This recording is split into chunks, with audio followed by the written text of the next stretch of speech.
Afternoon. This is Liz Baxter, the CEO for the North Sound ACH. And just want to thank you all for joining us here on day 2 of the partner retreat. And today we are going to be building off some of what we talked about yesterday. And I know some of you were with us yesterday and some of you may just be joining today. But really a lot of what today is going to focus on is building on what we've learned from you all over the past, if you can imagine, almost 6 years of the North Sound Accountable Community of Health. Right up through things that we heard yesterday. You know, we just continue to learn every day as you all trust us enough to share some of your insights with us. So we've been actively listening all along the way to define kind of the what comes next in our future state. We're again grateful to the team from Community Initiatives for co-facilitating today and all the support that they give to us.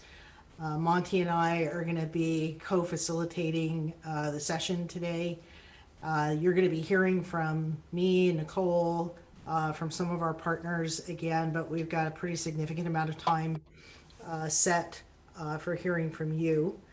And so there'll be some breakouts where we're going to be asking you to share some insights with us. And we ended yesterday with some pretty powerful words, inspiration, and maybe some expectations from Candace Wilson, who is the executive director of the Lactamish Foundation, asking us to go deeper and broader on how we think about partnering with tribes and tribal partners across the region. And, you know, we heard those words. You know, our team has probably met 2 or 3 times since yesterday afternoon, and, you know, really wanting to incorporate them and do that well, you know, as we move from the draft that you're going to see today to the next iteration of what this agreement might look like. I don't know if Candace is on the call, but, you know, if she is and if she isn't, just a lot of gratitude for her bringing those thoughts forward and sharing them with us yesterday. So I'm going to share my screen.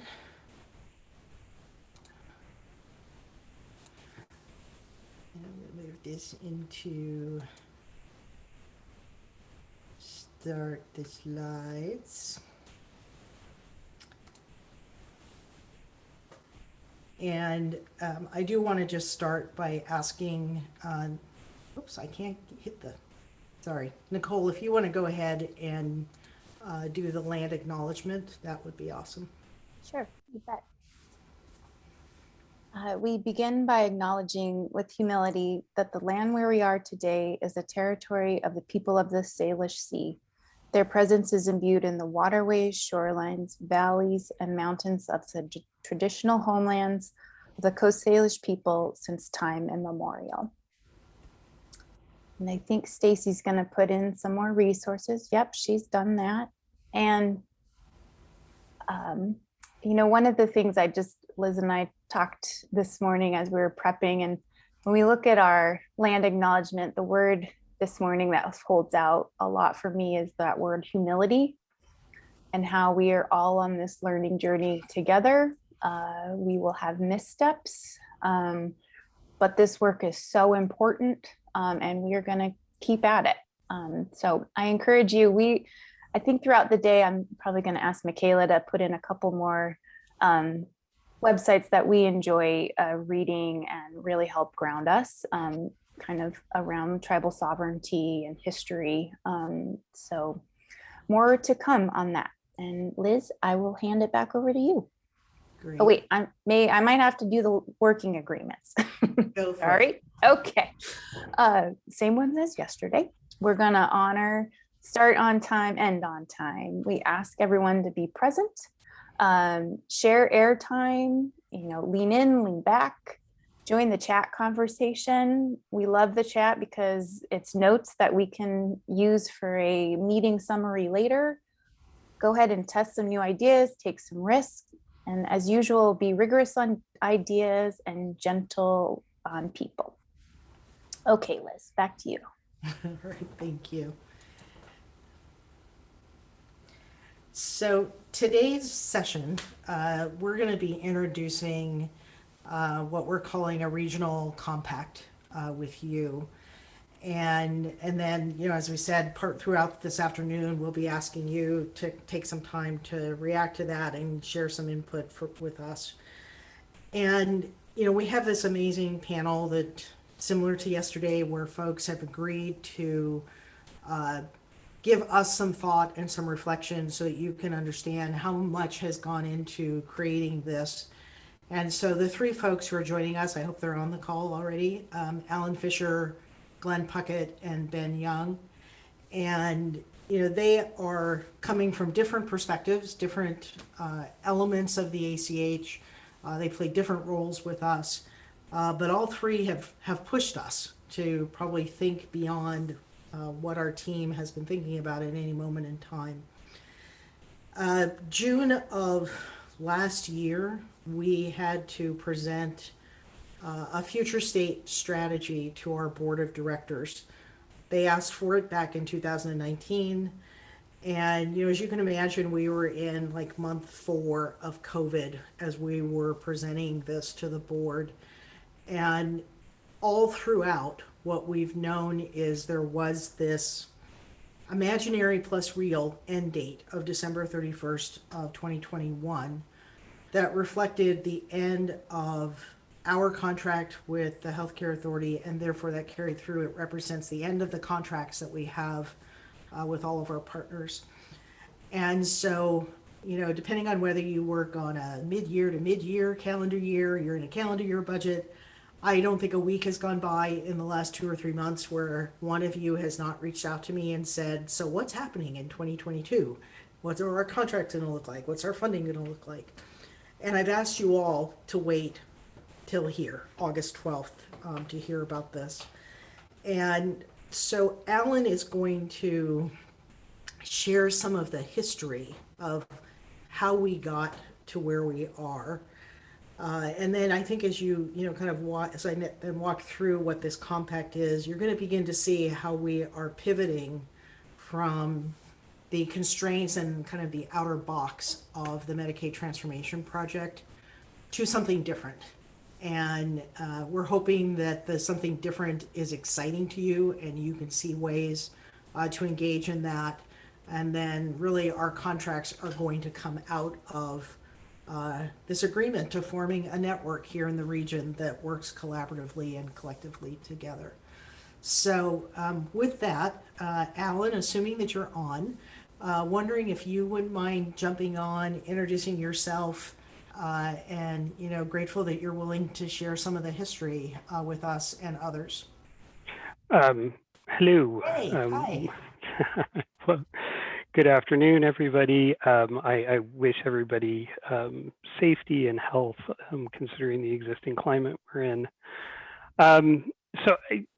Yes, as I'm wont to do, I will go slightly off track from the direct history of the ACH, and that took me all of 30 seconds to go that direction. Because I think that we've heard the history of the ACH a couple times. We know that there was a group of us that got together 6-7 years ago to talk about a Medicaid waiver with the Healthcare Authority and helping form how we could make a system of care that was more local and create organizations that create pilot programs that were hyper local, that were really trying to drive what healthcare could look like in each region, and effectively sort of try to create these organizations that could make sort of little petri dishes. Can they come up with something creative, different, out of the box thinking that could really transform the way that we deliver healthcare? Oh, and by the way, I'm Alan Fisher. I'm from United Healthcare. Sorry for the lack of introduction. I've been with the ACH since before we were in ACH, and I had the pleasure of serving on the board several times, and I'm part of the MCO caucus. So here's where I'm going to diverge. So the Medicaid waiver, it was a Medicaid waiver. It constrained the ability of the ACH to act in the way it wanted to, because the revenue was tied to the Medicaid population. It was constrained by these 8 projects that were included in the waiver and the goals associated with those projects. And even though the North Sound ACH sort of went in a different direction and said, we're doing all 8 projects, but we're going to call them 4 initiatives. And we're going to construct them because they really are integral. And you really can't get rid of any of them. But even though the ACH sort of went a little bit of a different direction, the outcome measures that were corresponded to the pay for performance that drove the revenue of the ACH were those outcome measures for those projects, which inherently means that we restricted it. And then it said, how can I break free of this? And to Liz's point from a moment ago, when can I break free of this? Because the ACH spent lots of time, and I distinctly remember a great working session that we had up in Mount Vernon, I believe, with Governor Kitzhaber, where we were talking about the vision of the ACH. And some of the themes that came out of it is we want to serve everybody in the 5-county region, not just the Medicaid folks. And we want to create an equitable environment for everybody. And we want to focus not just on those healthcare metrics that were included in those 8 projects and the goals for the 8 projects, but we want to consider the whole system of care. And we really want to drive not just how we behave from the point that somebody is sick and engaging in the healthcare system as we know it today, but we want to drive upward, upstream, and we want to tackle the 80% of healthcare that is not funded by the Medicaid, nor is it funded by any insurance company. It is the social aspect of healthcare. And we want to create a equitable system of care for everybody. And pulling this straight off of North Sound's website, the North Sound Accountable Community of Health exists to create a just and inclusive culture and the necessary conditions for all community members to thrive. That's far beyond the initial waiver. And it's interesting because I was thinking about this last night. There's nothing in that statement that says we want to have a measurement for asthma control or a measurement for A1C or ED diversion, which are all included in those special terms and conditions of the waiver. We want to do more. And so what we want to talk about is what is the real outcome and creation of the ACH? What did it really do?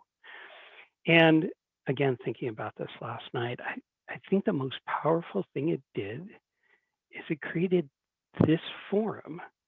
There are, I don't know how many people who are on this Zoom meeting right now, but all of us came together as a coalition of willing partners to put the time and the energy in to create that just and inclusive culture. And I think that's what it really did. It provided that forum to jointly solve systemic issues in the region and to strive to create a community that lets all members thrive. So we were constrained by what was in the waiver, but we created so much more. And I think it's everybody who's here right now. And I think this is the time to have that conversation about what does transforming the ACH really mean. And that's what we really, I think, want to talk about today is saying, I want to get out of the constraints of the waiver. I want to get out of those pay for performance metrics. I want to take that earned revenue and this amazing community that was created and make something more from it. I want to create that equitable and just culture. And I think I pulled this straight from the compact that Liz is going to be talking about in a moment. And to me, this was the most powerful message from it is together we can create new legacies and the conditions that ensure a sense of belonging for all people who call this region home.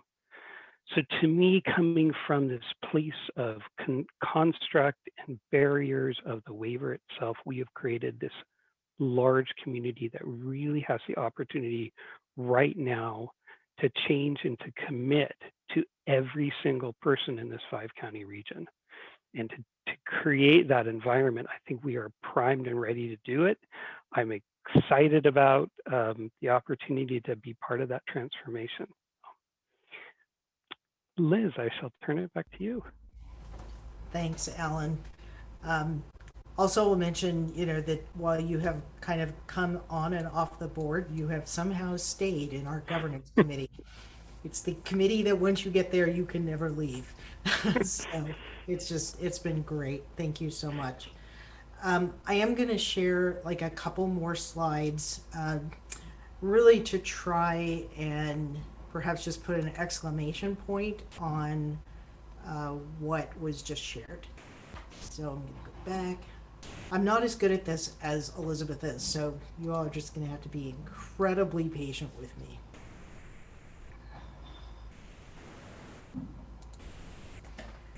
So part of just like visualizing what Alan described, these are the 8 project areas of the Medicaid Transformation Project.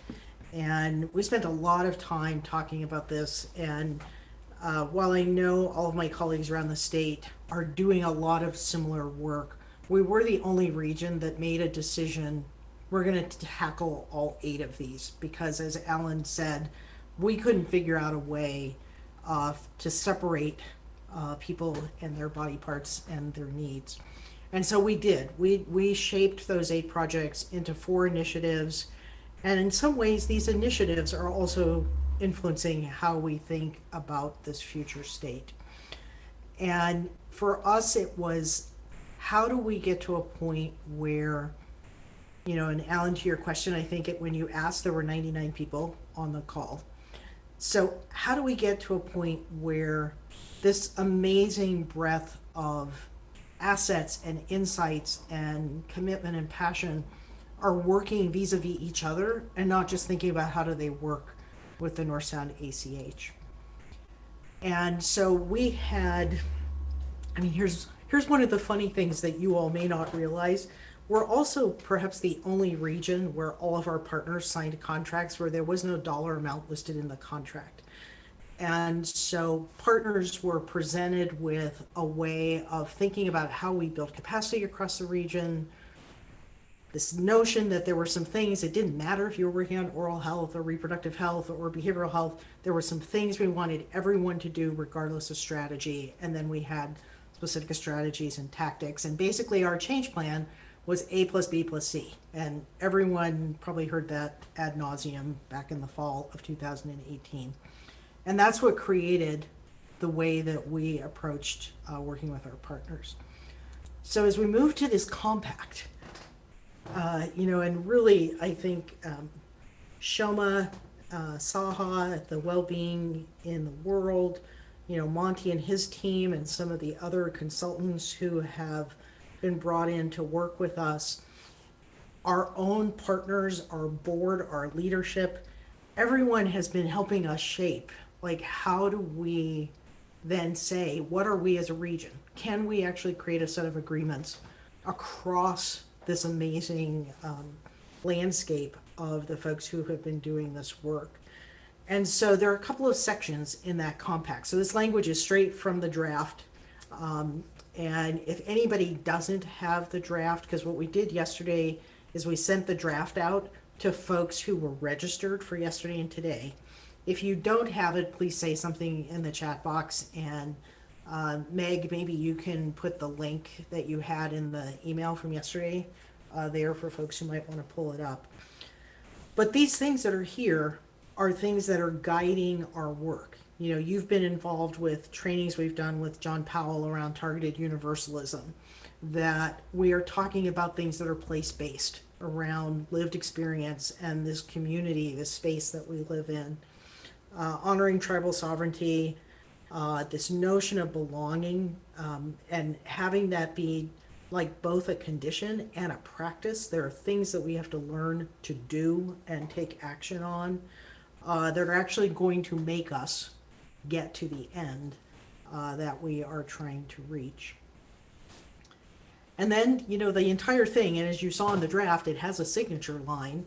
The entire thing is really based around, can we get organizations and individuals to not think of this compact as this is something that I signed on to, this is something I support, but this is something where I'm committed to actually making these changes occur. I'm committed to taking action. I'm going to commit my resources, the resources of my organizations, to make these changes occur. And, there was an additional page kind of just about our action and learning framework, which Nicole will talk about a little bit later, but that we are going to try and dismantle the legacies of exclusion and trauma. We're going to try to make those things occur. We're going to do that in what we learn and in how we take action together. There's a section that we called kind of a set of beliefs.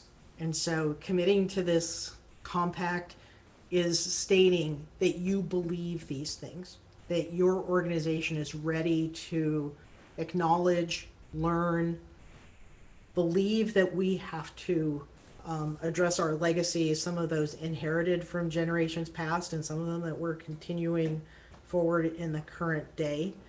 But in order for us to get to that space of equitable well-being and ensuring that everyone feels this sense of belonging, there are just some things that we have to address that are structural, systemic, some long-standing, some being created yesterday that we have to deal with today. And so trying to see, do we have, and I'll tell you, we have 65 organizations that we have contracts with today.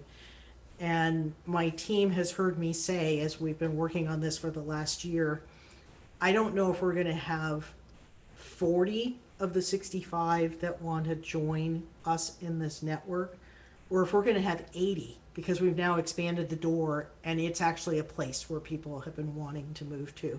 So this process of how you and your organizations digest what we're putting forth, I think is, another space for us to learn.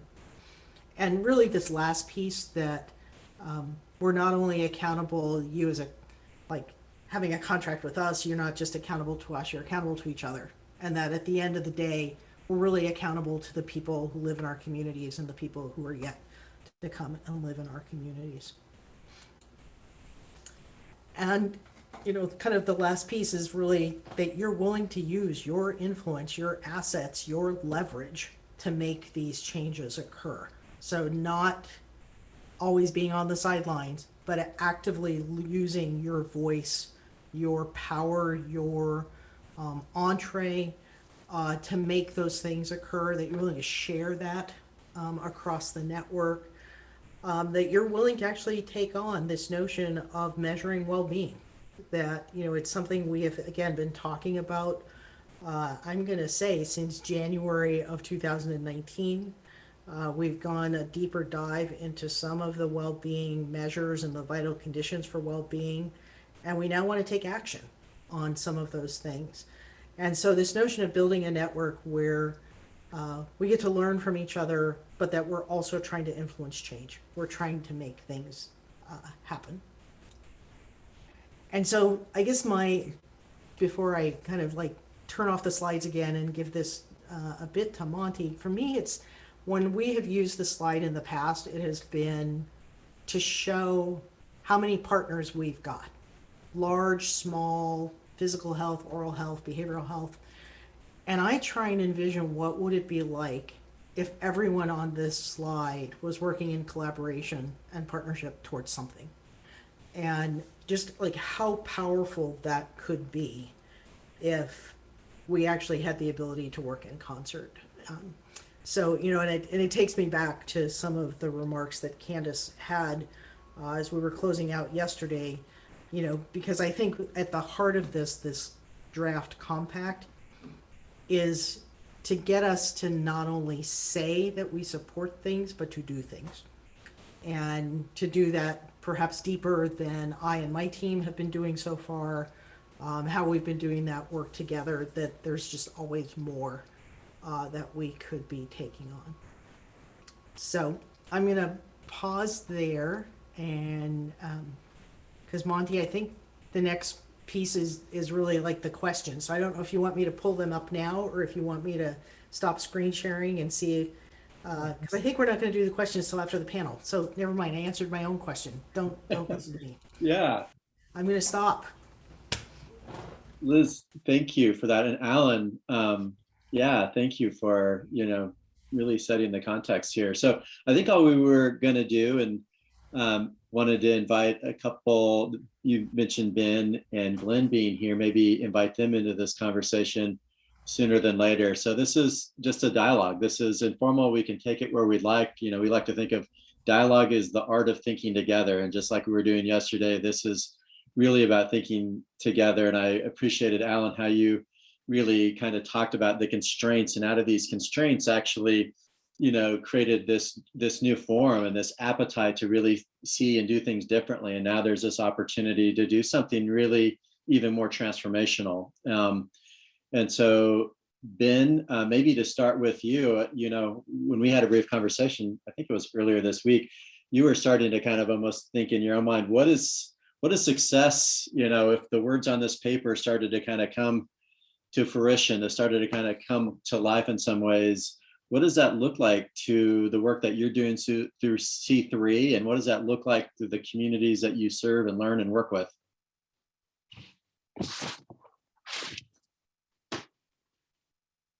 And you may be on mute, Ben. I'm not sure.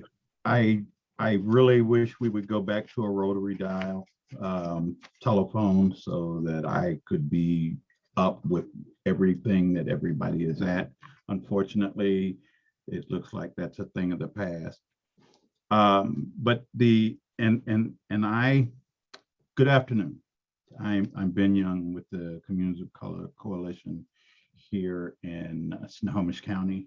I thought about this, and we had the conversation the other day, and then I went back and I said, yeah, but I should have said, and then I realized that I said exactly what I should have said. And I'm fortunate to be on the panel with Glenn, and the best thing about it is I get to go before Glenn, because then Glenn is going to say everything that I was going to possibly have said, and I hope that I take away from him this time. But the other thing is that I really didn't like following Alan, but that's just me, because I have this overinflated ego, and if anyone says something that I think that I was going to say, then it should have been me that said it, because it's just I like to hear the sound of my own voice. But I reflect back on where we've come from to talk about success. And Liz reminded me about the coffee shop, and I'm going to take you on this journey, folks. You're going to ride with me here. I guess it was the better part of 3 years ago. Somehow or another, Liz finally came down to Linwood, to a coffee shop that we were doing business out of. And she just, within the first 15 or 20 minutes, she kind of told me to shut up. And I accepted that, because it's one of those things that if somebody doesn't tell me, then I just keep going and going and going. But I appreciated it even more because she was telling me, I want you to shut up because I want to tell you what I'm going to offer you. And of course, I'm paraphrasing exactly what you said, because I don't even think Liz has the ability to say that word. But that being said, it made me feel like all of a sudden somebody gets us. Somebody gets what C3 is about. Not only do they get it, they want to take it so that we can go to another level. And when I start thinking about that, it reminded me of the story about the 9 dots. I went to a seminar or a webinar once, and the initial speaker, he came on and he said, I want you to, he put 9 dots on the board. And most of you, I hope most of you know the analogy of the 9 dots, or the 9-dot puzzle, where you're thinking, okay, how do I make these lines and not crossed them over and used them twice and everything. The reality is that the 9 dots were in a square, but we're not a square peg. We're not a square box. And she made me understand that, yeah, we're going to have to move outside of those lines so that people could understand us, and don't be afraid to speak your truth. I appreciated what she was saying right then at the moment, even to the point where I started believing that there was something greater than the folks that I had been doing business with to increase capacity. So for us, that success happened like that. I was in San Francisco a couple of years back, and I'm always going to go someplace that I just think is just amazing. And I went to see that museum called the Young Museum. And that museum, to me, it wasn't what was inside of it. It was the way that it was built. The outside structure of it was built in such a way that it wasn't normal, at least normal to me. Probably the architect, he thought that this was just a normal situation. But that is endemic of where I see this compact going. It had the shapes and the dimensions that are going to be composing this compact. They're not going to be normal. If we're normal, then we're just doing the same. It is not going to be a transactional situation. It's going to be a transformative situation. It is based upon that transformation that we see so many of us going through now. When I learn every place.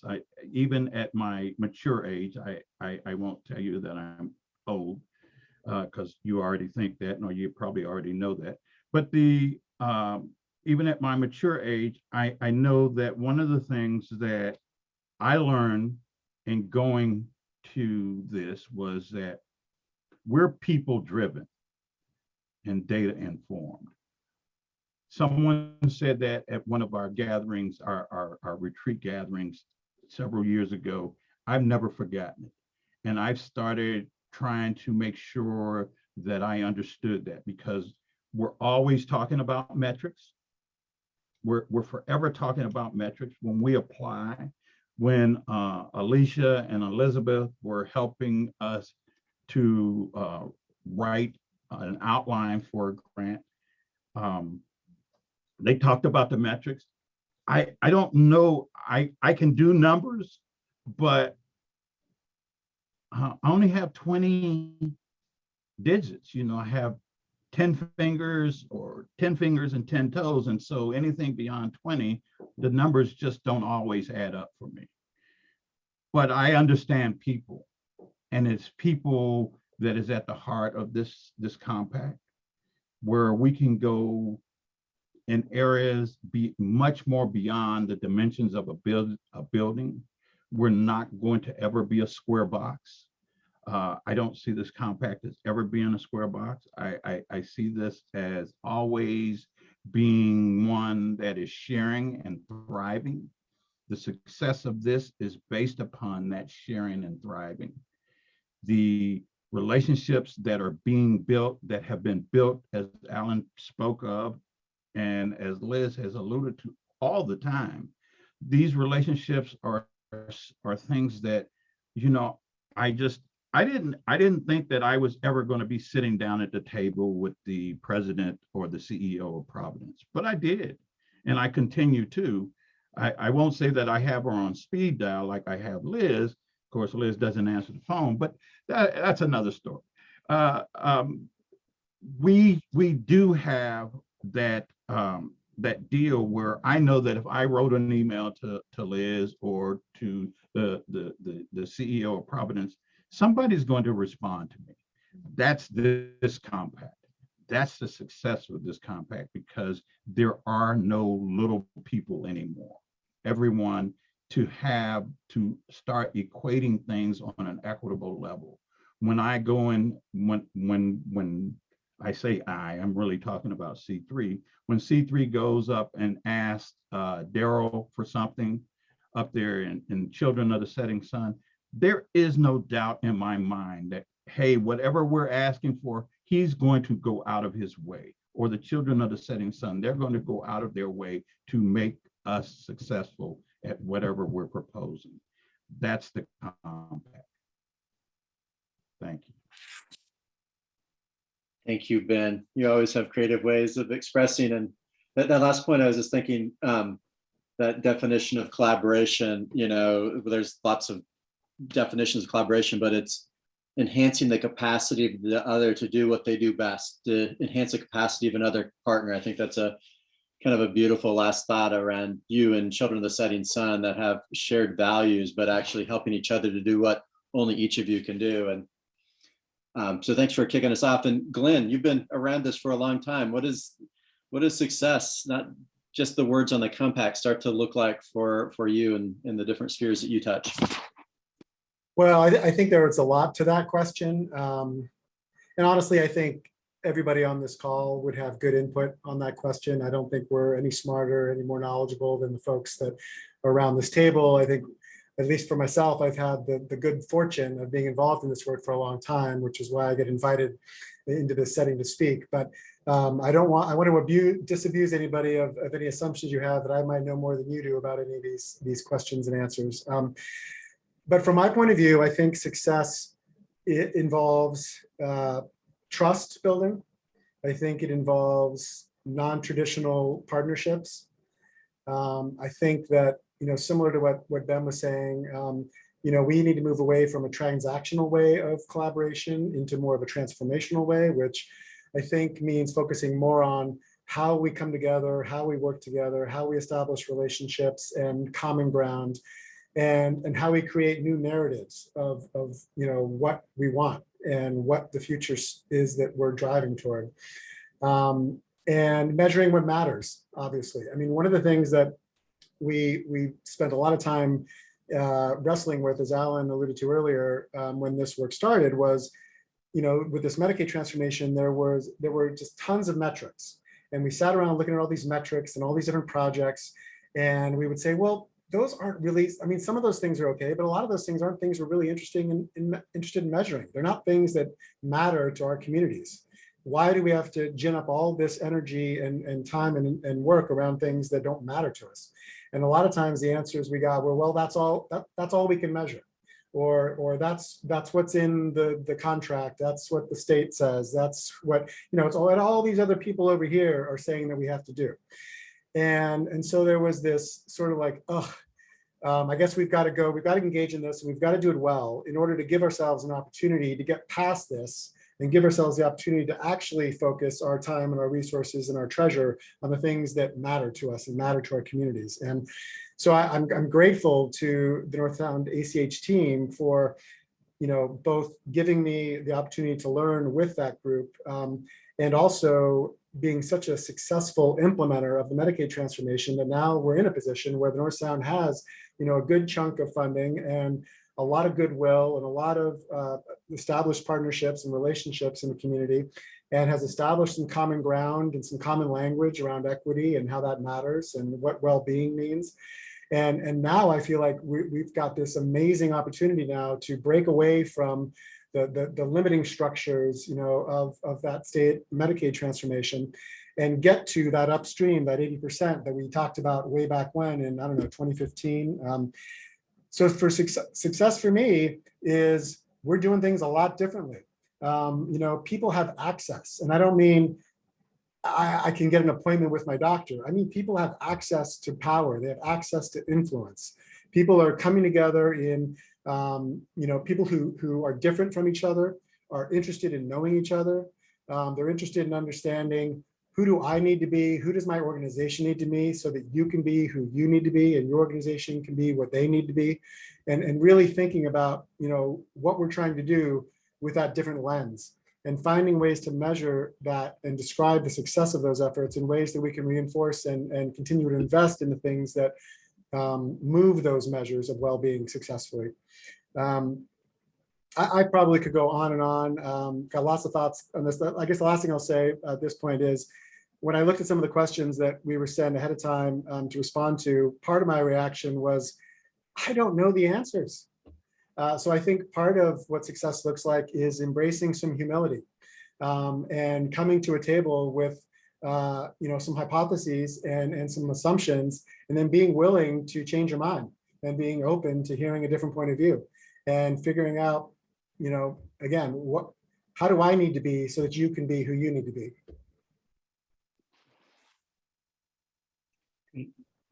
Thank you, Glenn. And maybe just to emphasize your earlier point, we absolutely want to hear questions. As Liz pointed out, a lot of the ideas that showed up in the compact actually are kind of crowdsourced wisdom from this group. And in the spirit in which you just offered, I think we are in this territory of, in some ways, not knowing, but maybe in some ways kind of knowing what this needs to look like. And so this is a kind of a first conversation in this new time.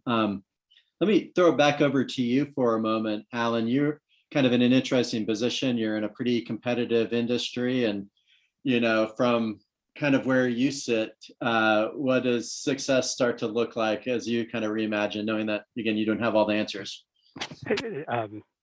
I agree. I don't have all the answers. And I also notice now I'm following Ben and Glenn. So this is a difficult conversation for me because they stole everything that I was going to say.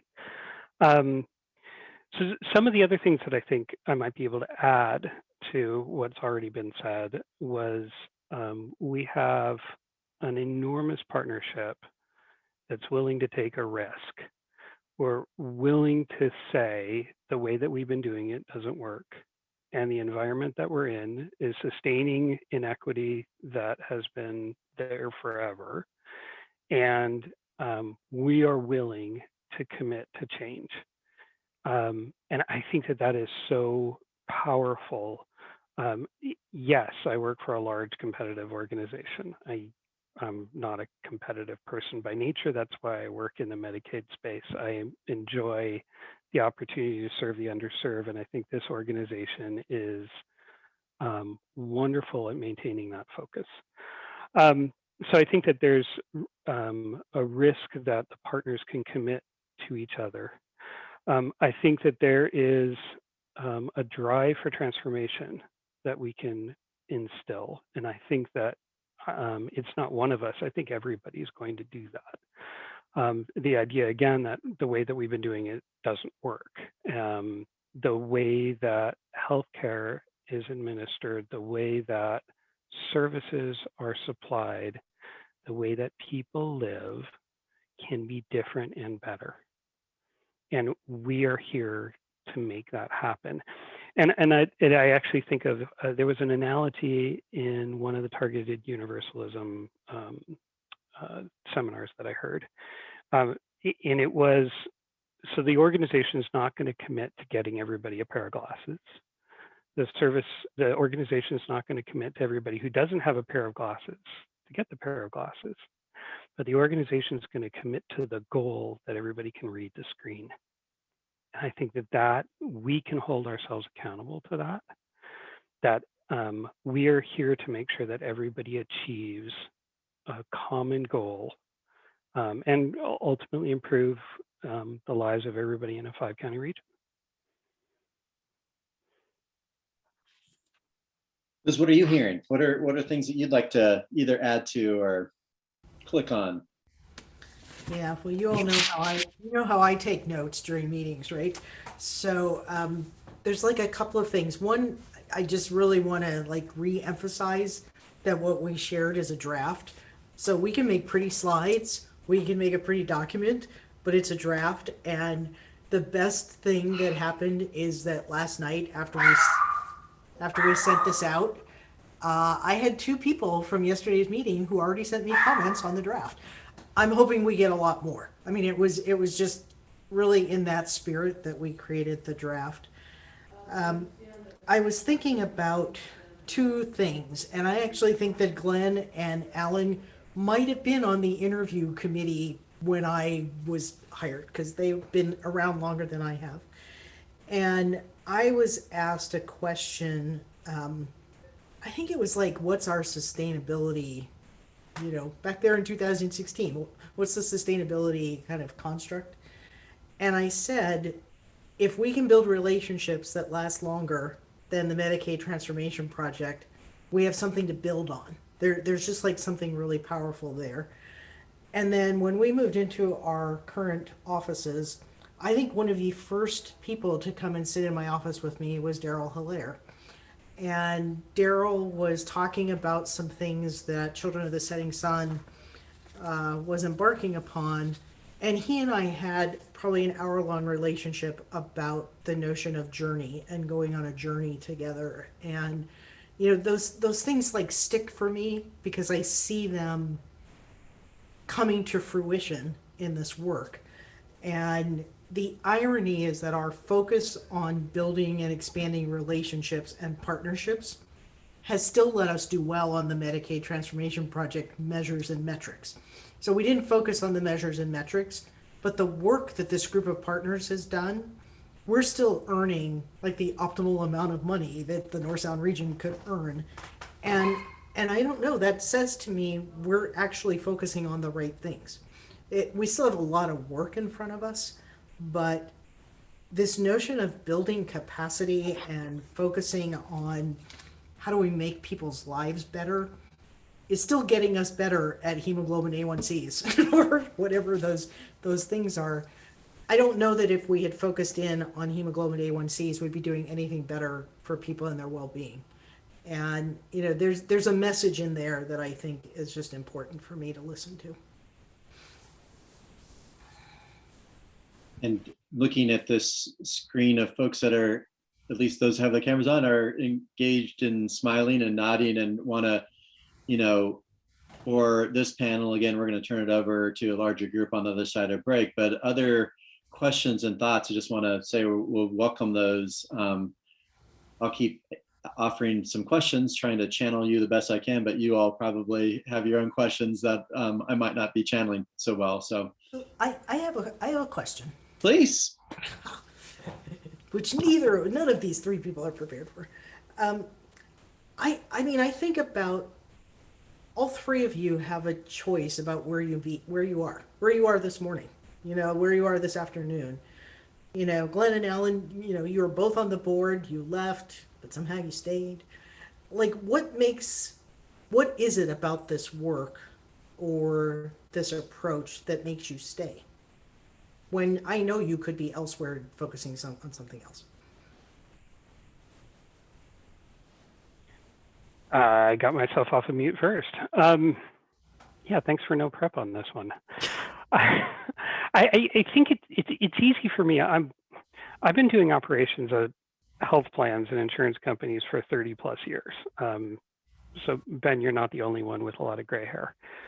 And I've managed claim shops, I've managed call centers, I managed eligibility, I've managed ID cards. I can keep going on and on about all those sorts of things that a big bad health insurance company does. And I've never been involved in an organization like this that says, no, yeah, that's great. That's what you guys do. We want to actually improve the lives of people who are in this region. And we want to bring a coalition of people to do that. I mean, how exciting is it to get to the point of working myself out of having to pay a claim? How amazing would that be? How amazing would it be if the only thing that I have to interface with the provider on is making sure that everybody gets an annual visit because it's the right thing to do?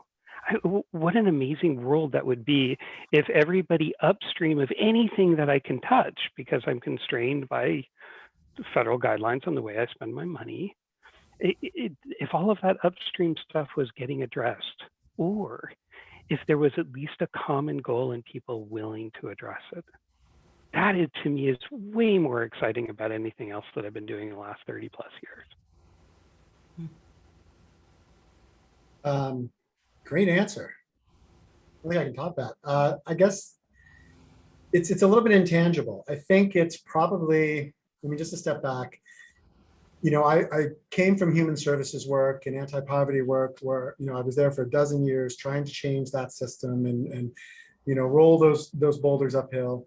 And then I ended up in a philanthropy environment, and now I'm working in more of the insurance, healthcare side of things. But it's always been the common thread has been trying to change the system and trying to change how things work for communities. And it has always been rewarding to be involved in that kind of work, but it has also been very frustrating because it has usually felt as though we were just in our own little island, whichever island it was. It could have been a healthcare island, could have been a philanthropy island, a human services island, but we never had the sort of broad coalitions that would have been necessary to actually change systems and do things at scale. And I think one of the things that's really attractive to me and keeps me coming back to the North Sound is that North Sound is the only place that I've experienced that sort of really broad, diverse coalition of organizations, stakeholders, people trying to come together and take risks that could disrupt their own organization. When we started getting around that table to think about Medicaid transformation, there was a change process we all had to go through. Resistance and fear and denial, and then a little bit of acceptance. And now I think we're kind of at a commitment stage if you kind of follow that change process. And North Sound has I don't want to say unique, but it feels kind of unique in terms of, really embracing that change work and helping people have a common experience around what it means to achieve equity and what the impact of not having equitable systems means for people not like me, middle class, heterosexual white men. And so I've had this amazing opportunity to just learn from other people, like all the people on this call, to learn about myself, to learn about, new ways of thinking, new ways of measuring what matters. So what brings me coming back is the people and the fact that I learned so much and I get so much out of it personally and professionally. And it enriches my life personally and professionally. So it sounds a little bit self-interested, but I think there is a little bit of a what's in it for me component to doing transformation work, either at an organizational level or at a personal level. So I guess my answer is that I get a lot more out of it than I think I contribute. So Ben, I might start with you. I'm curious if you met somebody who knows nothing about the North Sound ACH or the region or this compact, what you might say to them to encourage them to connect. So I'm going to start with you, and then I'm going to go to Alan and Glenn too. Okay, I want to kind of preface that a little bit. Okay. Because I have worked for the who is it? Snohomish County government, and believe it or not, me and my rotary dial, I was actually a systems engineer for Snohomish County government, or systems administrator for Snohomish County government around technology. So that's how challenged I've become. But that being said, I do encounter a number of people, definitely on a weekly basis, and try and explain what is North Sound and what do they do. And the only way that I can explain it is to tell them the journey that I've been on, or the journey that C3 has been on. Because when I looked and started talking to about North Sound, I didn't see where we fit in, and that is the gospel. I didn't see where we fit in, because we're a social justice group wanting to eradicate racism, and it wasn't that North Sound didn't want that. It is just that I didn't understand the role that we would or could play in this. Then one day I came to a meeting, and there are a number of meetings I do on a perfunctory basis, where I just come in, sit in, nod my head, every now and then hit that button that's in me that goes in this automatic spiel and spit out some words and then say, hey, it's the end of the meeting. This particular meeting, though, Glenn and Lucy were there.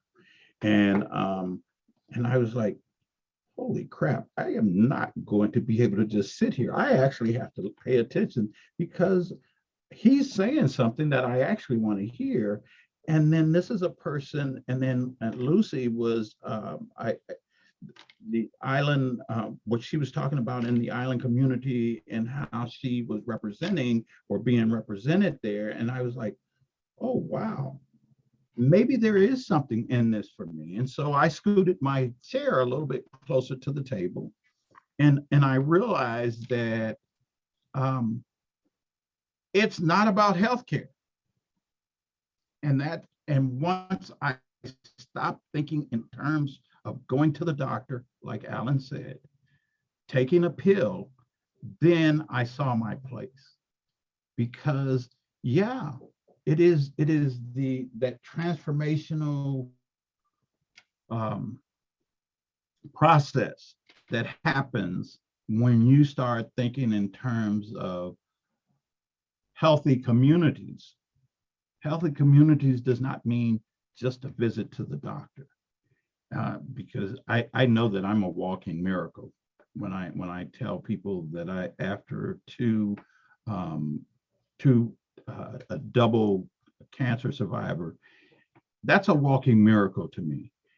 So the healthcare system is capable of fixing me, but they're not capable of fixing my environment. And if I'm going to depend on the healthcare system to fix my environment, then I've got to get to work. I've got to get to work and explain to them what that means, because they're good. They're good at stitching people up and, in my case, taking body parts, but they're good at that. But it's so much beyond that. And that's what I saw ACH doing, the ACH doing. And then on top of it, you had this amazing person that just seemed to just understand because of her personal lived experience and what she brought to the table. She had I definitely believe she had the book knowledge, but it's that lived experience that put her over the top of everyone else. And yes, I am talking about Liz. And I hope that answers your question, or at least my attempt at answering your question. Thanks, Ben.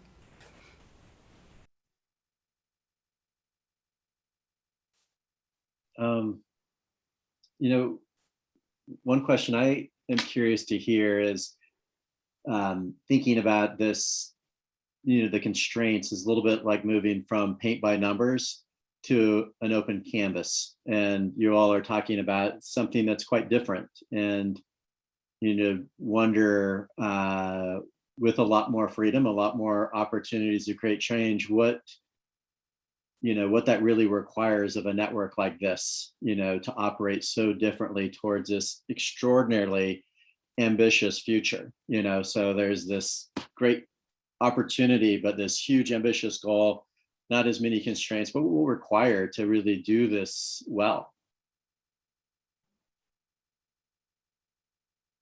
Well, again, I'll preface my response by saying I'm not sure I know, but I'll take a stab at the question. I think what comes up for me is strong leadership. I think any network really requires strong leadership from its members and from its sort of its backbone entity. I think that it involves having a common point of view on what matters and what you can measure and work on together, and having a common way of measuring what matters across that network, and being able to collect the data and share the data and have it all be visible to everybody. I think that having really a lot of transparency in terms of, what we're measuring, what we're working on, what our hypotheses are, what our assumptions are, stimulating a lot of generative conversations, being really disciplined about surfacing our assumptions, validating some of our assumptions and hypotheses, and making and always looking around to see who's not at the table, who's missing. And I also think, just from a more practical perspective, there has to be some amount of support capacity, some kind of an entity that has the capacity to take the generative conversations and turn them into things that you can implement and test and try and learn from. And then the last thing I'll say is humility. Again, I'll come back to that over and over again. I think whether it's around equity work, whether it's around trying to achieve wellness, I'm not sure I'm pretty sure we don't have all the answers. And so I think a lot of what will have to happen in the network is a lot of exploration to see what do we think we know, what do we actually know, and what questions do we have that we need to get answers to, and really having some discipline around that approach.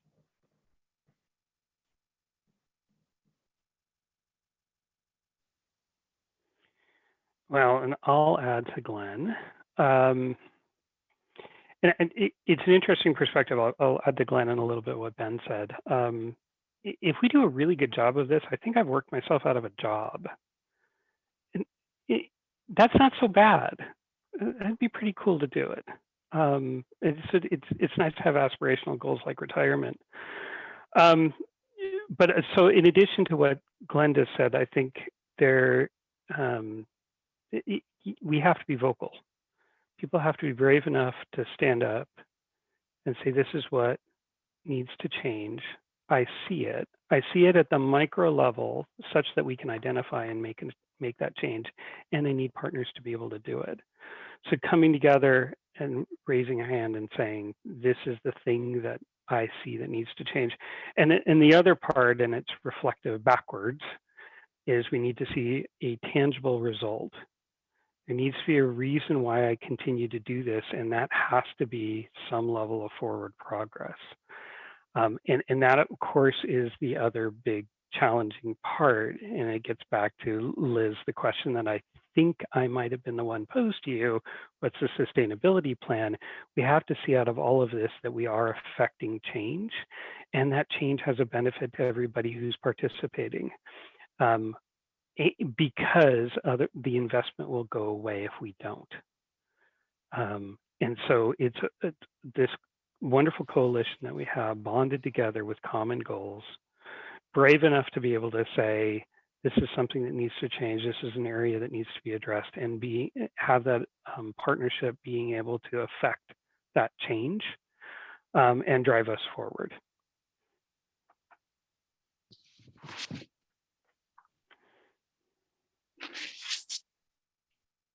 I think Alan, I'm sorry, Ben or Liz, anything that you'd like to add? And Liz, I'm just thinking what you and your team have been managing in this project, again, more of I don't mean this in any disparaging way, but it is constrained, it's paint by numbers, and, really supporting an organization that has, as you point out, accountability to the community, to each other. It's a lot more dynamic. Leadership's coming from a lot of different places. I mean, what does that feel and look like to you around this pivot? So I do want to step back just a second and make sure that I point this out, is that as I came in, and I think it was either the second or third time I came up to Bellingham. I actually like the drive even more so now. But and I was introduced to the concept of targeted universalism. I thought that blew me away, because when Glenn and Alan, as well as Liz, start speaking about things, they don't use those terms, but the eyeglass case, the eyeglass is taken directly from that, and I know that was something that was pretty darn attractive to me. It was attractive in that I understood it. It wasn't new, but I'd never heard it packaged in that form.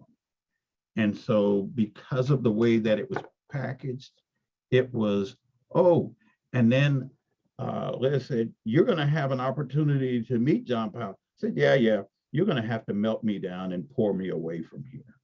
That is the truth, because I just thought, hey, we're getting this opportunity. C3 is getting this opportunity to be exposed to this person that is definitely internationally known. And yet his humility, as Glenn was talking about, his humility came out so easily that I'm saying, hey, when I grow up, I want to be just like him. I don't think I'll ever grow up, but that's just me. So that was the other piece that I wanted to point out for bringing me back again and again and again and again. And next year, this time, I'll still be back again and again. Money or no, because as Liz will attest to, that I was just so happy to be in the room. And then people said, hey, we're going to give your organization money to go along with it. I'm saying, wow, that wasn't what I was looking for. I was just glad to be in the room to get more for the organization, period. And that would have been in the way of the conversation. So that's for me. Yeah, I'm trying to think of a metaphor to go with your paint by numbers. And I don't know if I'm just like heavily influenced by the fact that I grew up in poverty. Because my response to the paint by numbers is, I will make sure that the painting is done, but I'm going to make sure I use the paint for as many possible things as it can possibly be used for. And because it's how I grew up. People can ask you to do X, but man, if I can do X plus 1, I'm going to do X plus 1 with whatever those resources are. I moved up from Portland. I can't tell you the number of times in my first year that I was told I couldn't build as strong a team based in Whatcom County as I could if I was based in King County or Pierce County. I have a kick-ass team. Every person on our team, is leaning into work that, to echo all of you, I don't know some days like what I'm actually asking them to do, other than let's make things better. And so I think that if we have had dollars that fit that paint by numbers metaphor, we have figured out how to stretch those dollars to do way more than the healthcare authority or CMS thought we would be doing with those dollars. And I still gave them a completed painting. It's like I give them every report that they ask for because our team produces whatever we're asked for. We spend a lot of time doing things that we haven't been asked to do. And the folks who've been asking us to do those things have been our partners. And so we've tried to figure out a scenario where we can say yes to our partners with as much intentionality as we say yes to the state. Because at the end of the day, it's the partners we're investing in. And so and again, my team knows I'm like a word geek. Monte, you know this. I'm struggling with the paint by numbers because I'm like, God, I've been so bad at paint by numbers. But I'll probably make 2 paintings out of every painting that somebody asks me to do. You are a both and an X plus 1, paint outside the lines, but still complete the task type person, Liz. We love you for it.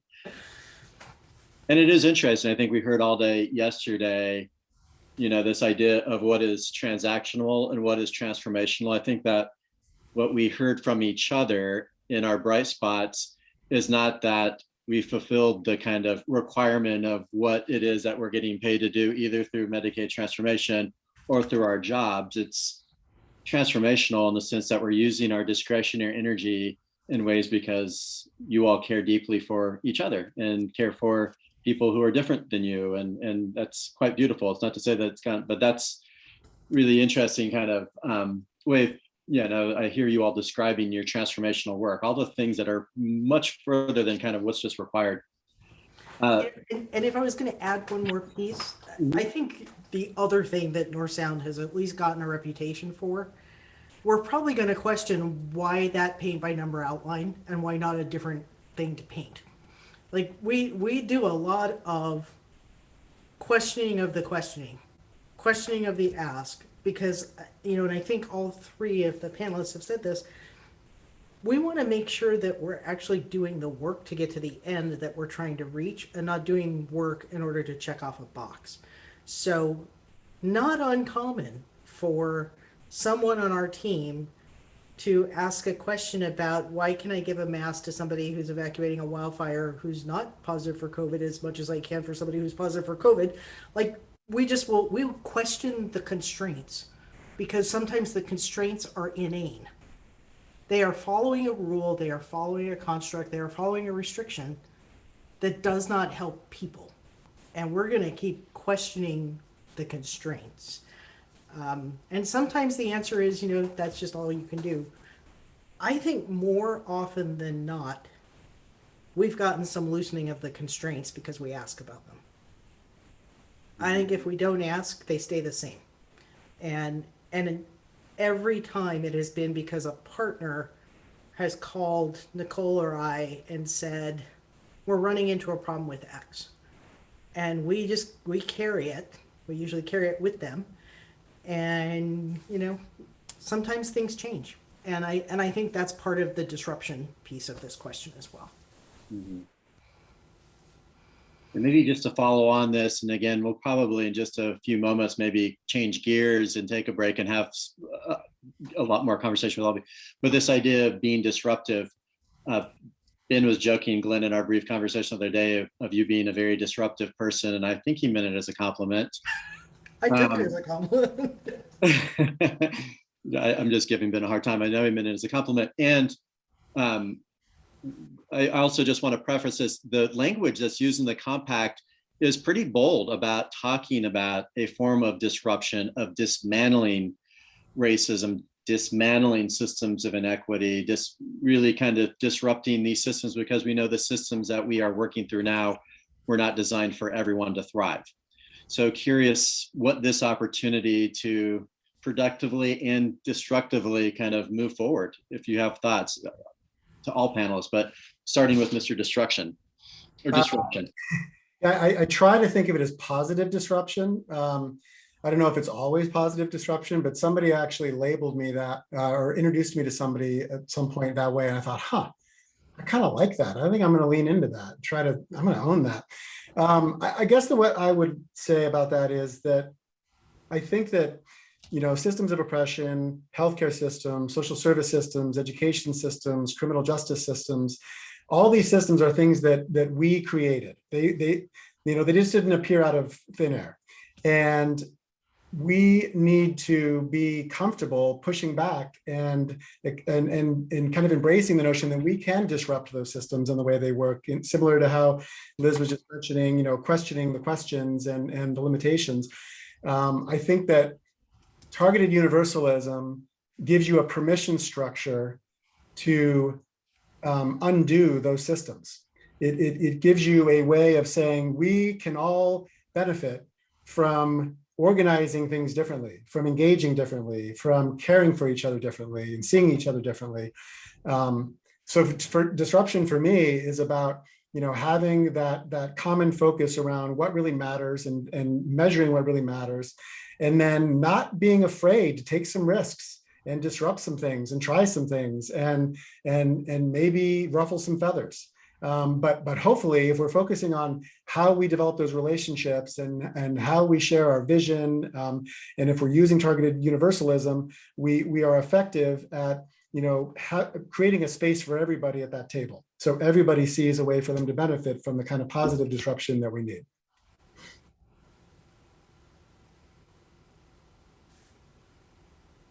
Alan, Ben, any thoughts on being disruptive? Um, so, Liz, yes, you've been a little bit of a pain in the butt with some of our regulators. I agree, and that's not a bad thing. It does push forward what really needs to be done, kind of all the way back to the preface that I did to this conversation. We were constrained literally from day one, and had folks like you and folks at some of the other ACHs continued to ask why.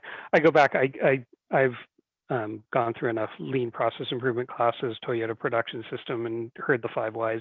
And if you haven't heard it, go find the 5 whys. But you and the organization continues to ask the why question. Well, hang on a second, why are we doing that? Well, why are you asking that? Why are you asking that? And eventually you get to the point you say, well, hang on a second, this is what we really should be working on. You said to work on this, but we're working on this because this is what really will make the affect the change.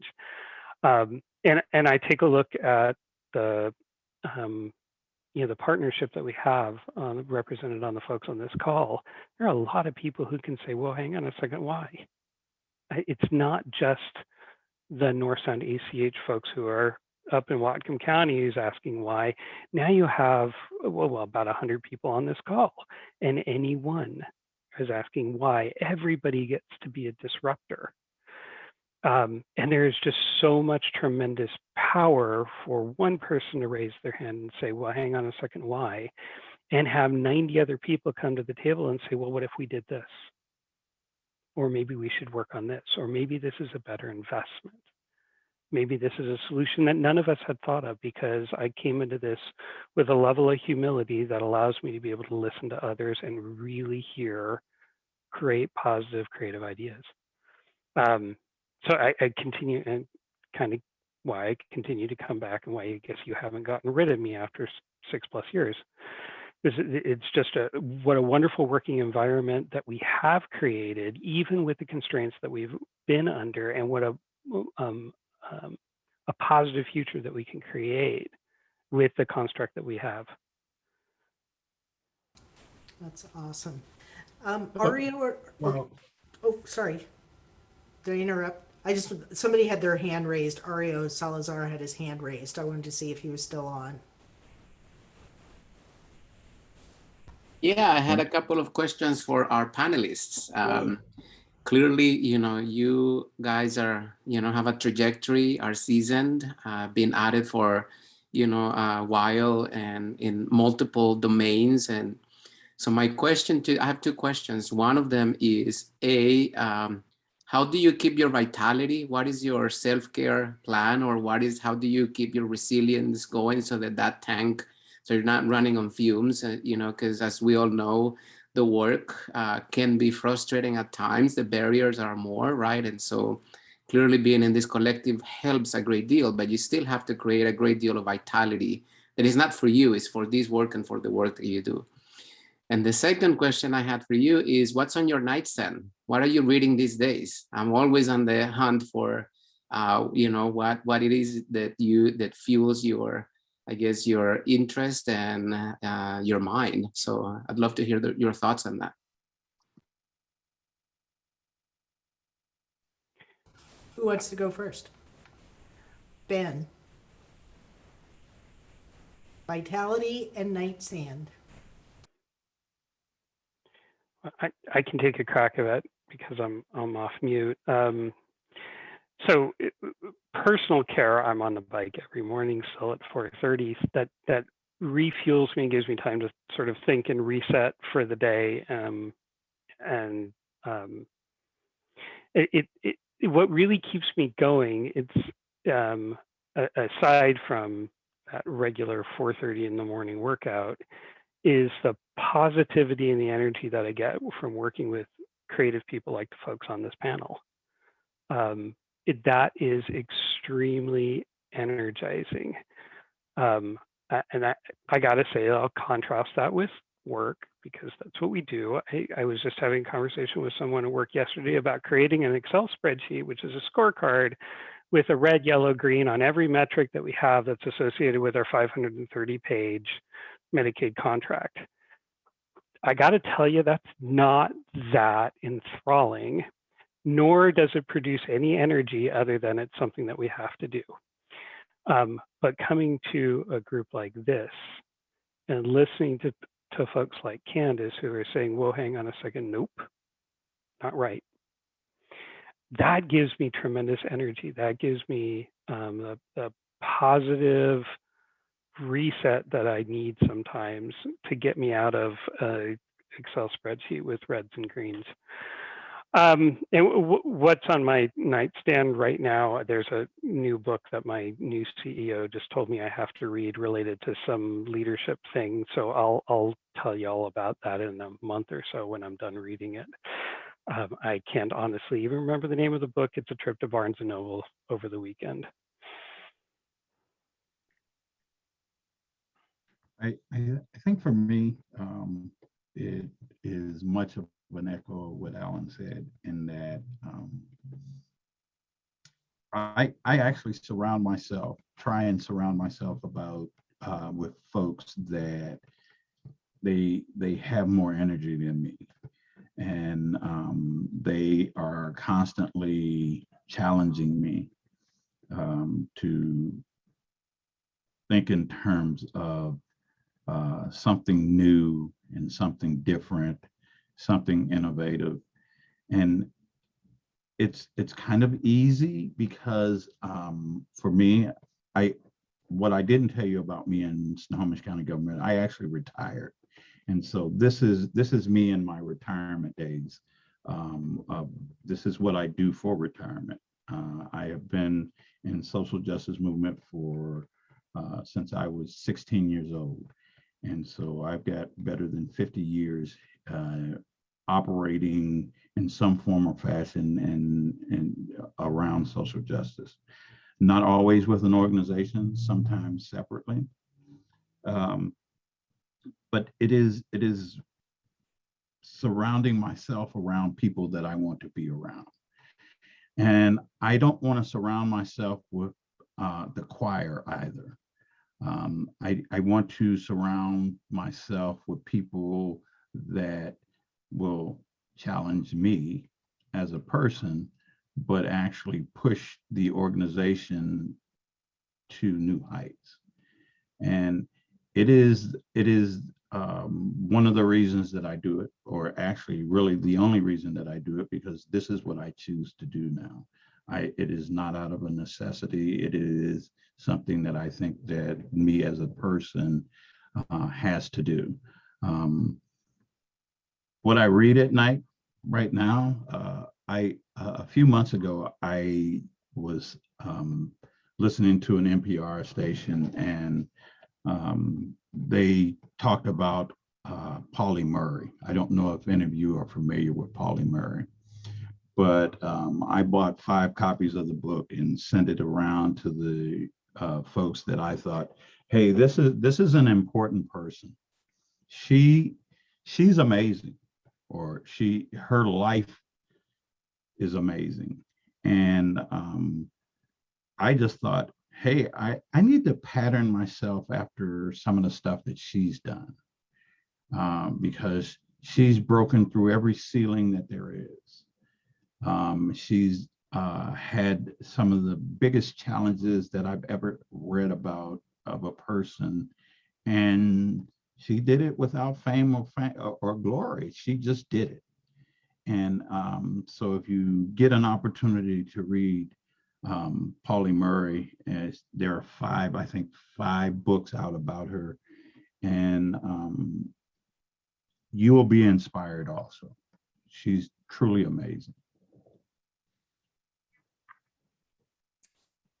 So I can just add, I think you guys have said similar things to what I would say, but in terms of keeping myself going and the vitality question, I exercise a lot. I think that helps me reduce stress, and I do a lot of my best thinking when I'm exercising. So that's one thing. I also think that work like the work of the North Sound really feeds my soul.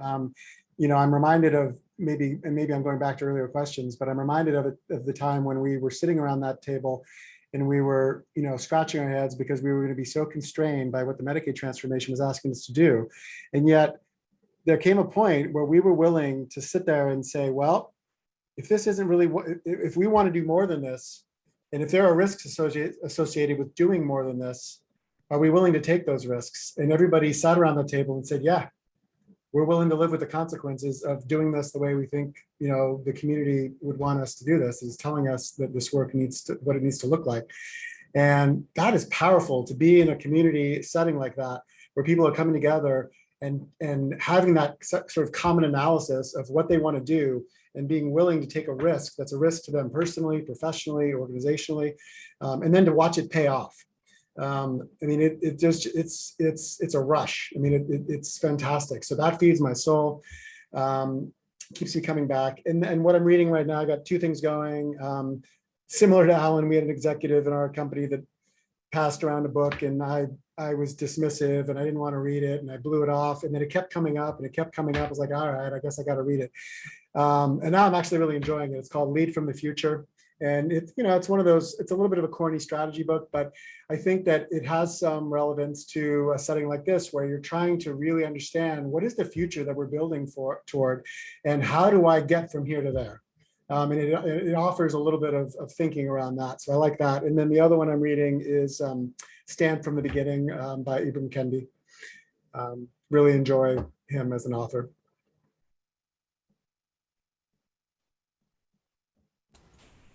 Aria, what about you?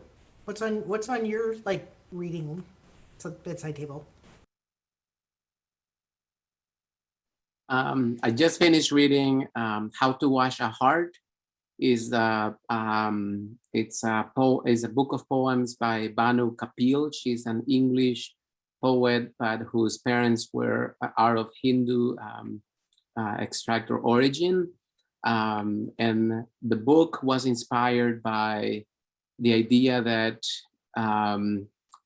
even if you're, in this case, even if you're English, right?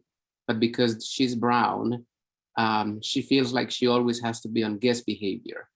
And so it's this idea of she created this atmosphere and this world where it's almost like a movie where she has a host and she's the guest that goes into this house to write this book. And it really explores all of the complexities of the issues of, I guess, colonialism and post-colonialism and assumptions. And she talks about it's a mutual trauma, right? So it's the trauma of both people kind of it's really an amazing exploration. And she is so brilliant. The way that she has constructed this poem, it's a long poem. The whole book is one poem, but it's got all of these different sections. I actually have the book over here, and it's called How to Wash a Heart. I highly recommend it if you love poetry, and specifically poetry that explores not only these very complex issues, but also her style, just the actual, she writes in this very hybrid, very image laden, but also very, there's no weird words, there's no real, strange, flowery. It's just really, brilliant. So that's that. I just finished that. Would you put the name and author in the chat box? That'd be awesome. Thank you. Well, I'm going to tell you what's on my nightstand before you close up, Monte. And my grandson is 13, going on 14. And the coolest thing about him coming to visit is that we have this small independent bookstore in Bellingham. So we go and hang out at the bookstore. And the last time I was there, I actually picked up Amanda Gorman's The Hill We Climb. And it's just this very small book, hardcover, beautifully. It's actually the color of her outfit she was wearing. It's this gorgeous yellow.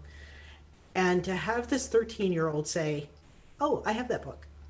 And, poetry is so powerful. And I've obviously watched that on YouTube a lot of times. But there's nothing like reading it in your own voice. So like I can watch her, but I'm kind of watching her as a performance, and reading it with a 13-year-old boy going through adolescence was just really phenomenal this week, to put that in our voice. And so anyway, I've been just like reading that for days at a time.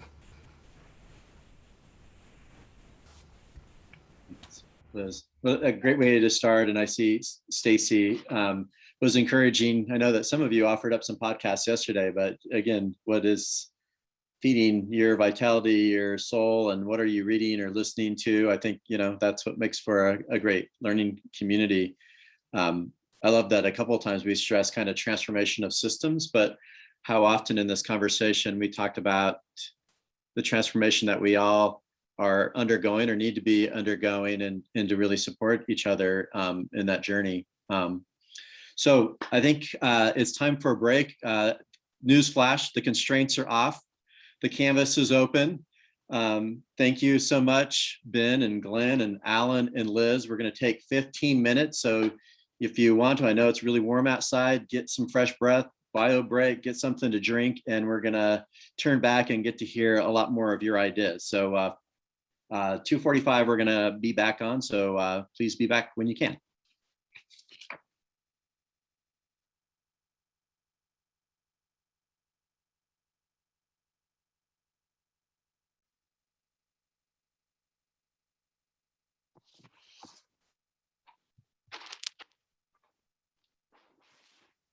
Folks are in earshot. We're going to get going here in just about a minute or two.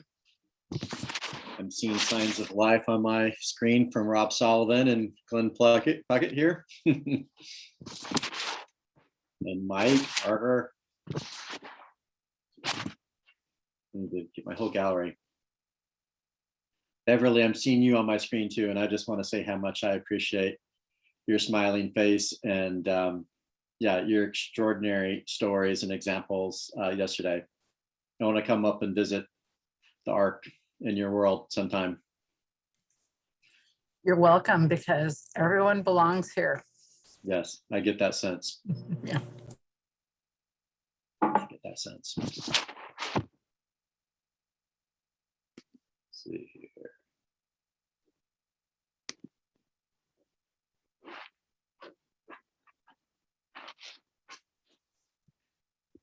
And Liz, as we're getting going here again, I can't remember if you have the controls. You want me to put the questions up for the small group before you talk about them? Sure. Okay. I thought I'd give you, since you're not as fast as Elizabeth, and nor am I, I'd give you a heads up. Always a good idea.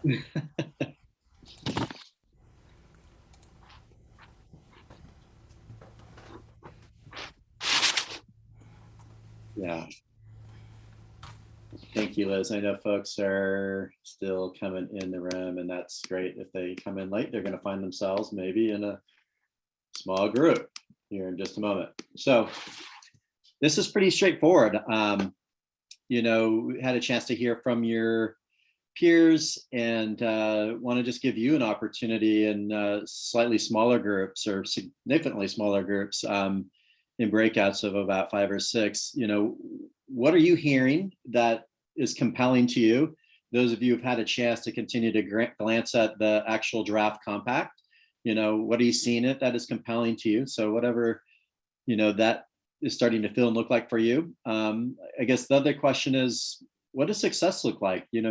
Glenn kind of talked about, a version of enlightened self-interest. What does success look like from your organizational perspective, from you? What would make this compelling for you to really want to be fully give yourself to some of this work for this network? I suspect that, just looking at this forum and hearing these conversations, there may be some new questions or ideas that are being sparked for you.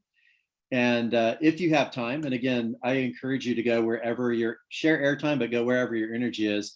If you have some thoughts on what this kind of pretty significant pivot, this pretty significant transition into a different way of operating in a network, even though you've spent a lot of time building relationships and doing this work, what's it going to take to really live into this new world? So I think is it Tiffany is our super, Nika. oh, Nika. Yes, so Nika is going to do her magic, and we are going to find ourselves in small groups here in just a little bit. So going to give you about 20 minutes. Again, you would be great. We want to hear some of your ideas on the other side of this, but don't feel like you have to be overly systematic in how you address these questions. We want to make sure you have a dialogue and conversation of significance. So not seeing any hands raised or any questions. I'll see you all in about 20 minutes.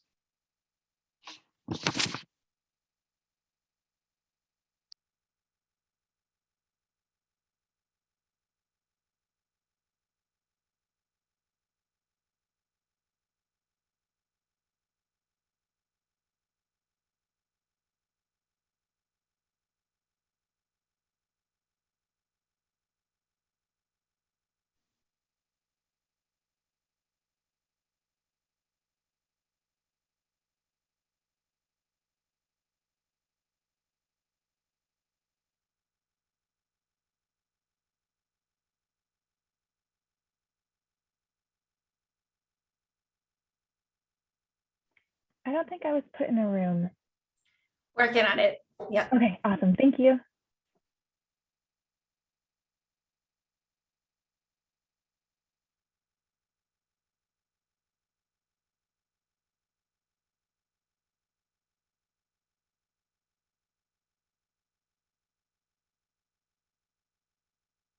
I'm getting you Amanda and Heather.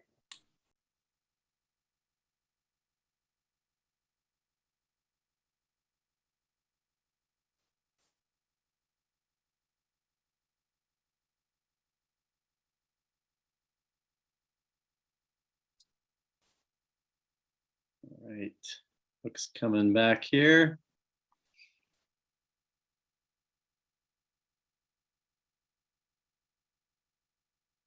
Give folks another minute.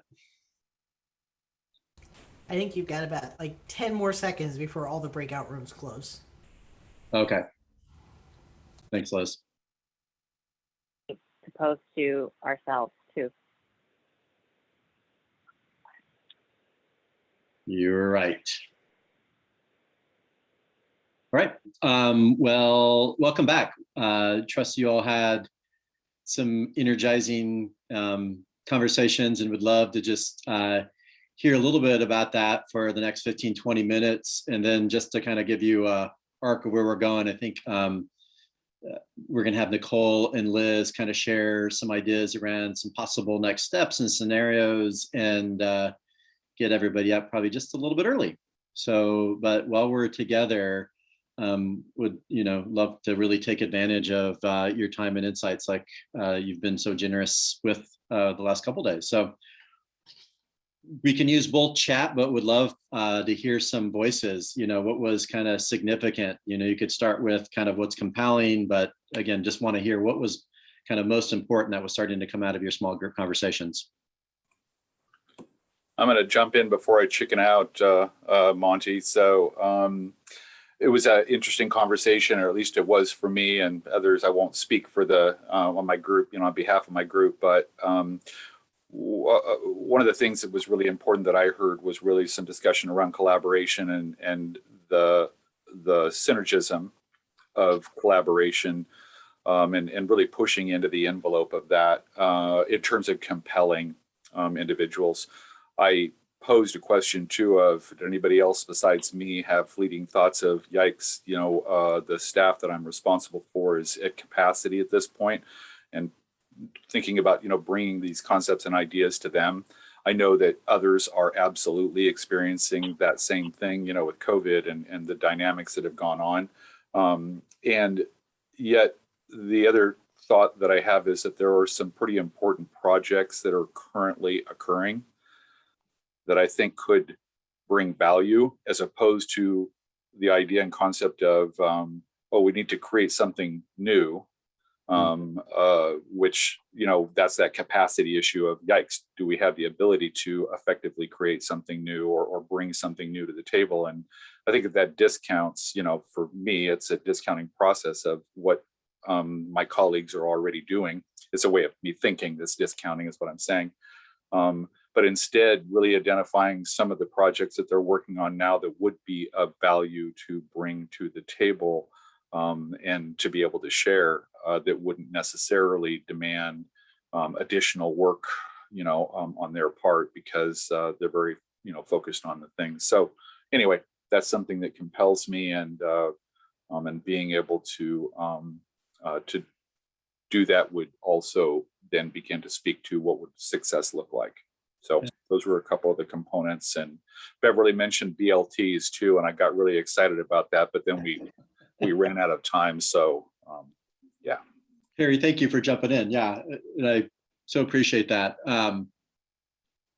Yeah, I was thinking of Beverly's comment in the chat and how that might relate to this. Beverly, I don't recall Beverly's exact, but that sometimes we have these kind of one-off projects, these one training, and I'm hearing, and let's continue to build on and extend some of the projects that we're working on. How do we really take those to the next level?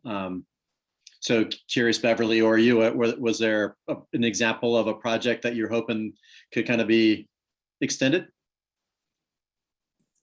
Well, I'll jump in about the piece about peer support, peer-to-peer counseling, peer mentors. I know that it's just a huge sense of relief when I tell another parent on the phone, I'm a parent too. I have a 28-year-old with autism or something like that. And I know within substance abuse and within mental health, that ability to connect with somebody else and to feel heard and have that kind of belonging is part of well-being. And it may not seem, as I made the comment, maybe it does seem flashy or sexy or like it's the big money maker. It's effective. And it builds the capacity of the community, not just that one person who's receiving support. And that's something I will continue to do with the ARC for sure. Great. And Barbara, by the way, I was referring to Barbara's comment in the chat for what other words, but thank you, Beverly. What else was coming up for folks? Seems significant. Hey, this is Linda. I'll take a minute to talk. I share Perry's feeling. When I read this, I was very excited about it, but I underlined fully engage multiple members from the organization. I went, wow, because we are just overwhelmed right now. Can't even think about tomorrow, trying to work today with so many staff shortages. But I really liked the product that was put together.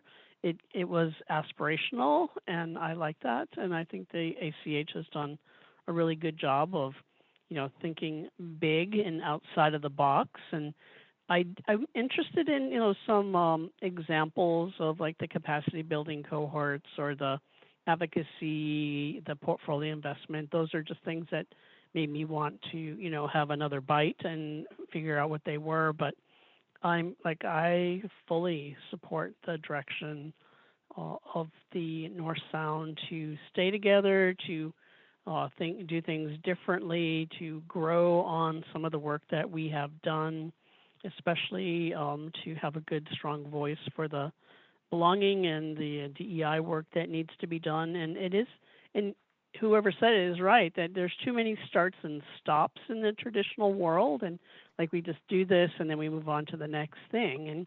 But in order to get muscle memory and have people really grow and change, you need to have a sustained effort at anything. And so I like where this is leading to and thinking about. So yeah, I'm a big fan, and if we don't have to fully engage multiple members right now, I'd be more in on all of that.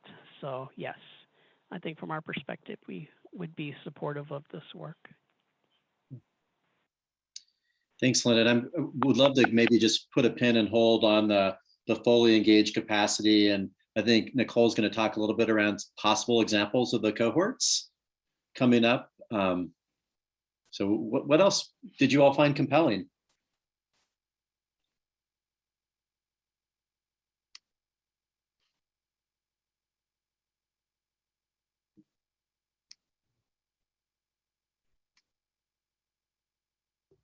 I'll go.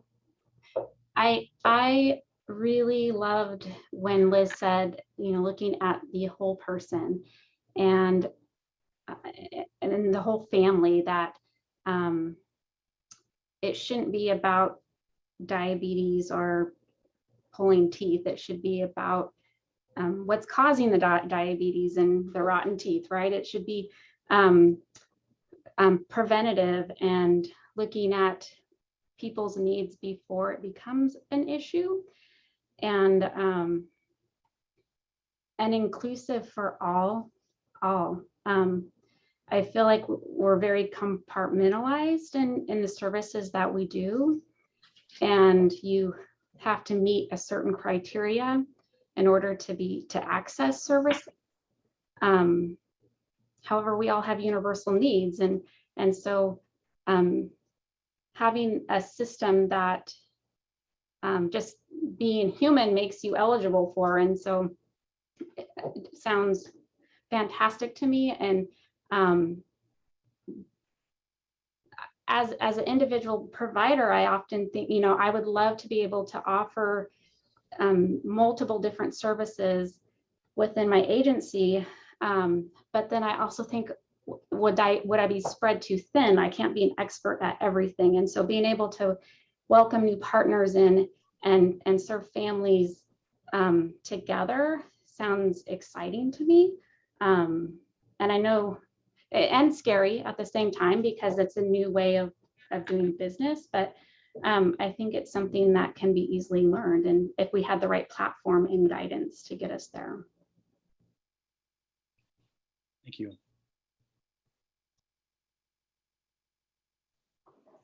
Hi, this is Jackie Monte. If I may have a couple of minutes, I just want to share some of the things that I shared.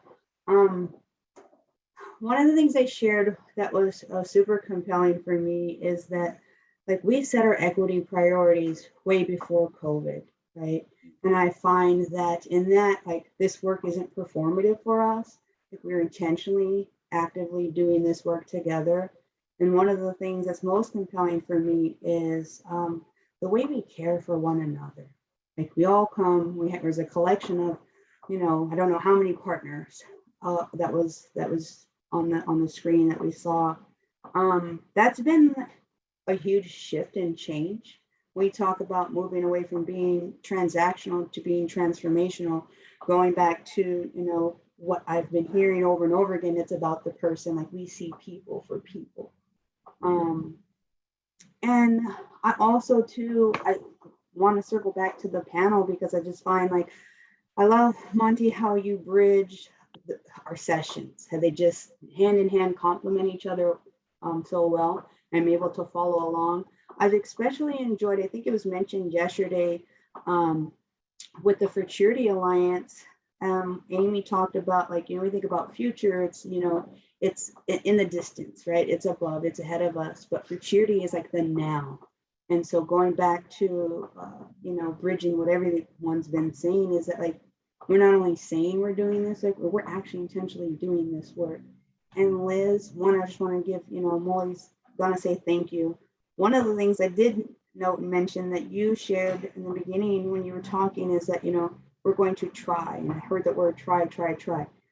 I just want to, like, we're not trying, like, we're doing, right? Sometimes we bump our heads, sometimes we stub our toes, but it goes again to with the way we care for one another and building those relationships.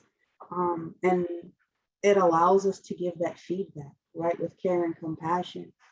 And I think that going back to, again, just our work is that we're together, we are creating new legacies.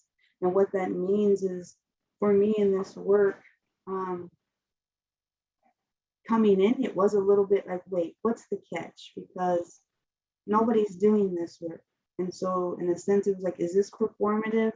And coming, just my background, it took some time to, like, trust, like, no, like, they're actually intentionally doing this work. Like, it's like, hold on, press release, somebody, like, send a memo, like, this is actually happening in our region.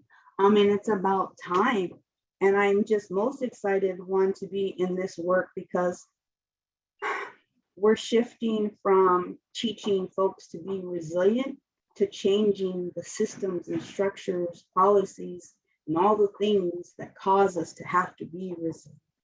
So I just wanted to share that. Thank you all. I'm happy to be in space with you. Yeah. Thanks for that, Jackie, and thanks for your leadership.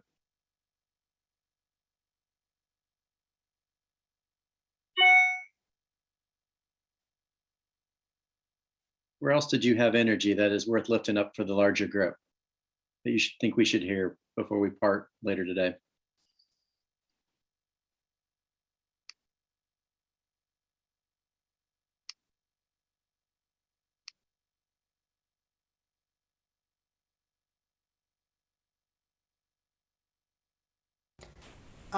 I guess I'm curious if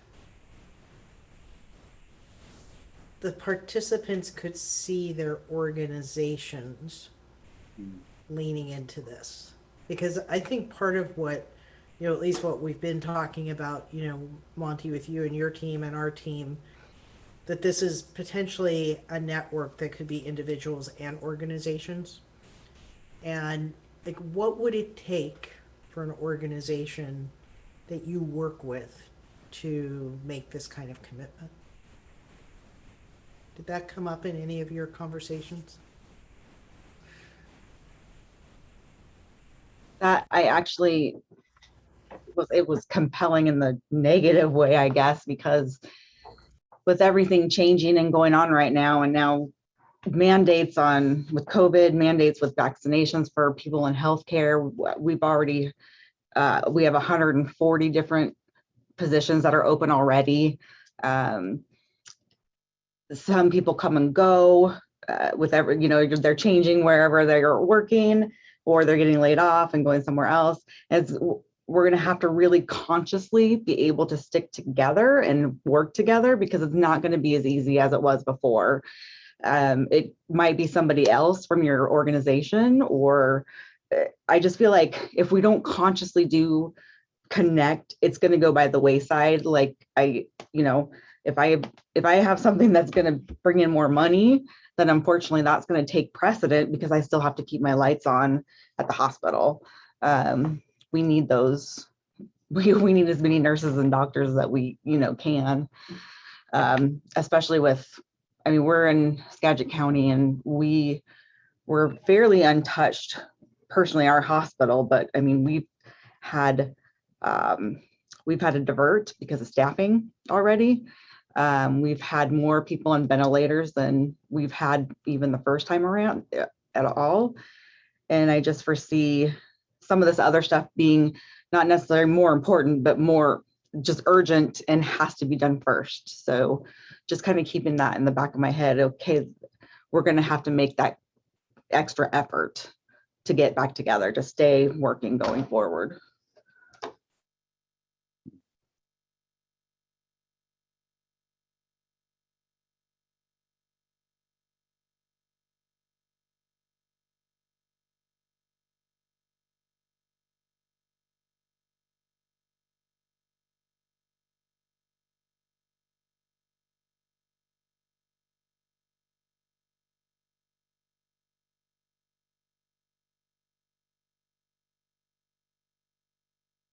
So I've heard a little bit, I think in both of these comments around the capacity, and just kind of, not surprising given the stories that we heard yesterday, people are filled up, a little bit overwhelmed, those that are trying to serve in really pretty tumultuous times right now.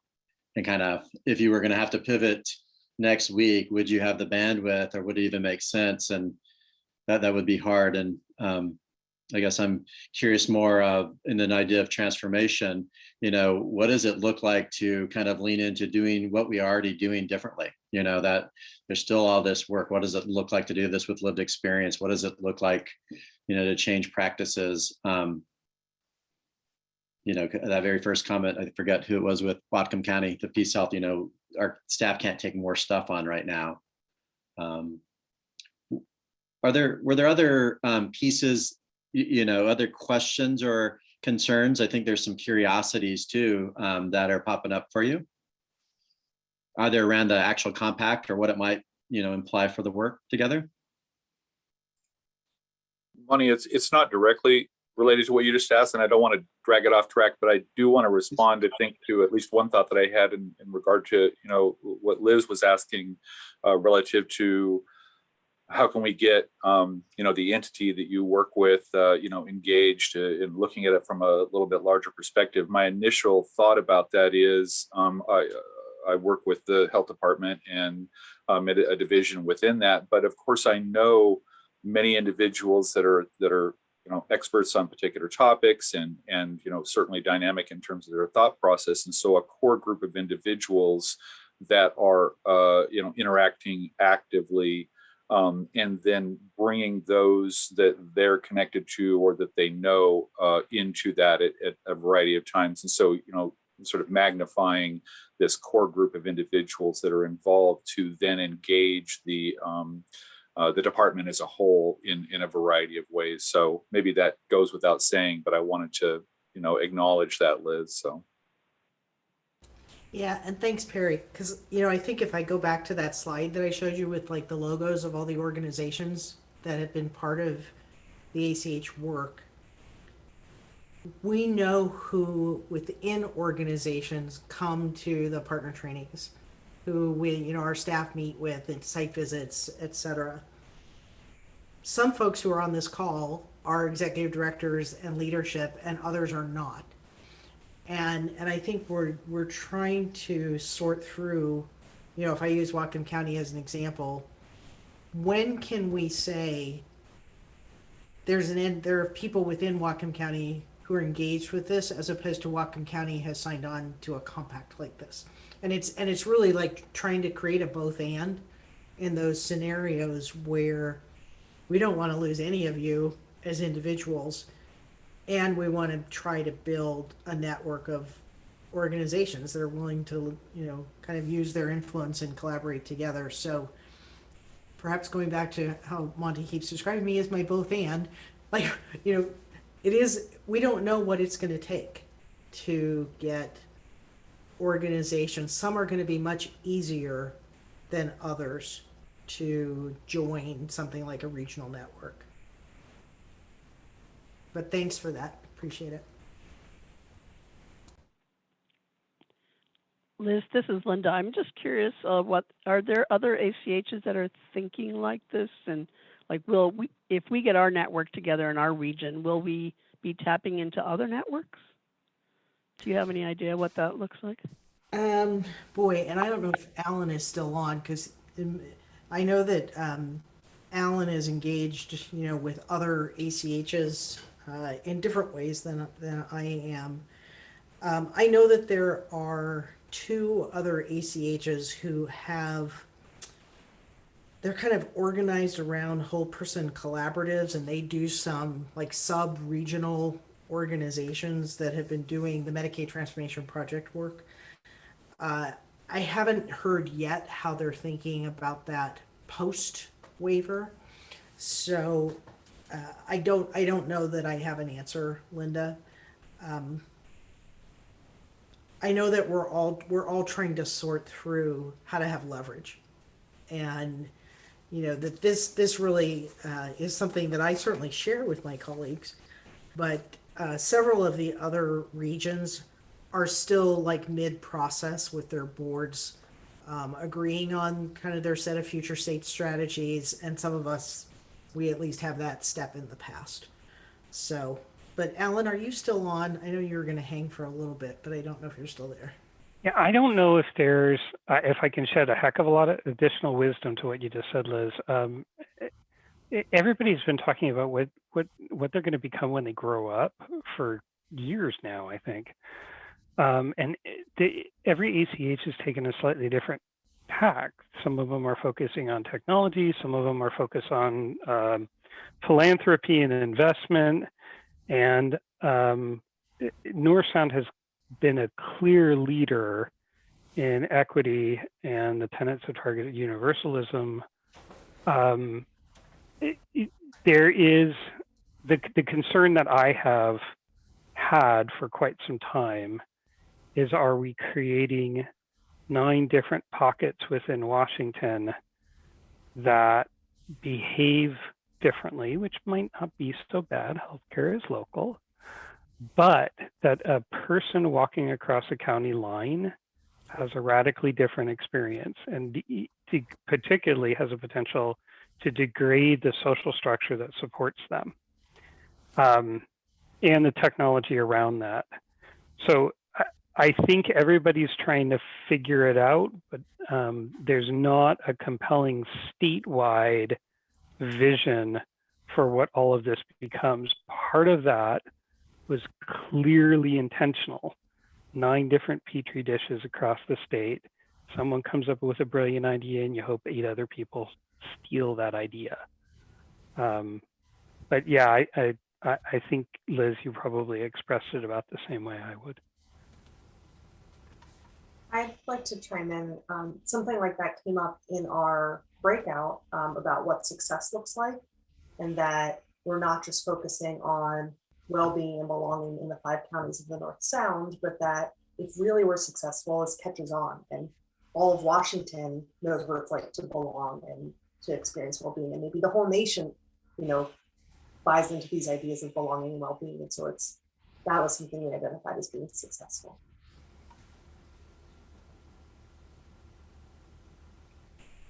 Yeah, and I would double down, and I think several of you have made comments not only in this 2 days but in other times. I often talk about the fact my son lives in Shoreline, which is a freeway exit from Edmonds. They're in 2 different counties. They're in 2 different ACH regions. Like, I think the 9 ACHs are trying to blur those jurisdictional lines in the work that we're doing, and so different folks are taking the lead on different things, but we're not drawing, we're not building a wall around the North Sound ACH region, but trying to figure out what's the next iteration of this work that we're doing, and we continue to share it statewide. And I think that there are a number of things that we've done that our colleagues have borrowed or incorporated, and trust me, there are things that they've done that we've borrowed and incorporated, because at the end of the day, we'd like it to not matter where somebody lives. That it shouldn't matter if I get on a freeway and I drive south to King County or I drive north into Everett. My needs should be met in some way. So I'm hoping we're not building borders in what we're proposing. So speaking of that, what would be the relationship with the Healthcare Authority come January 1? Is there any relationship left? Yes, and so the 5-year Medicaid waiver, and I apologize because I'm not such a huge fan of talking in jargon, but it's so hard to avoid jargon around this. The waiver itself ends December 31st of this year. The Healthcare Authority actually requested a 1-year extension, which takes us into a 6th year. And everything that the state does needs a dual authority, both permission from CMS, the Center for Medicare and Medicaid Services, and from the Washington legislature. So the legislature approved the 6th year during the last session in the spring. CMS has not yet approved the 6th year, but everyone is anticipating that they will. So the Medicaid Transformation Project will extend to the end of 2022. In addition, at the end of this year, the Healthcare Authority is asking for a new 5-year waiver that would start at the beginning of 2023. So what the Healthcare Authority would like that they continue to use and build upon and leverage the 9 ACH regions for their future work. And that's all really good. It means, probably some level of continuous investment and using the ACHs to move funds and resources, et cetera, to the region. What we're trying perhaps to preempt is that as part of that extension and as part of that new waiver, that they tell us how we contract with partners. So if we can get in front of that, then instead of the regional entity being bound by the healthcare authority, the healthcare authority becomes one of several levers that the region has to move work forward. And so I think we're trying to perhaps to invert the umbrella so that they are not the overarching frame for what we do, but what you all become a part of is the frame for what we do. And the ACH, that relationship with the healthcare authority, with the Department of Health, with the Department of Commerce, they become streams of work that the region takes on and moves forward. Linda, I hope that that helps. I like hate all the jargon that surrounds all this work, but we are going to have we will have a contract with the healthcare authority come January, and I am trying to have us dictate what that contract terms look like, as opposed to having CMS dictate our contract terms. That was helpful. Thank you. See a couple comments from David. Oh, I'm not sure if you want to give voice or if there's a question or a thought there around the role of fiduciary and the universal trust. Well, for the last couple of days, I know throughout the life of our work, the word trust keeps coming up. And I think we all assume that we know what that means. And it's just, I think as we go forward, it's something that we need to look at a little more deeply. The three concepts I put there are from a researcher named Barber, but I think it applies to how we approach health in our communities. He says that, we assume that there's a universal trust, sort of a belief in a social order.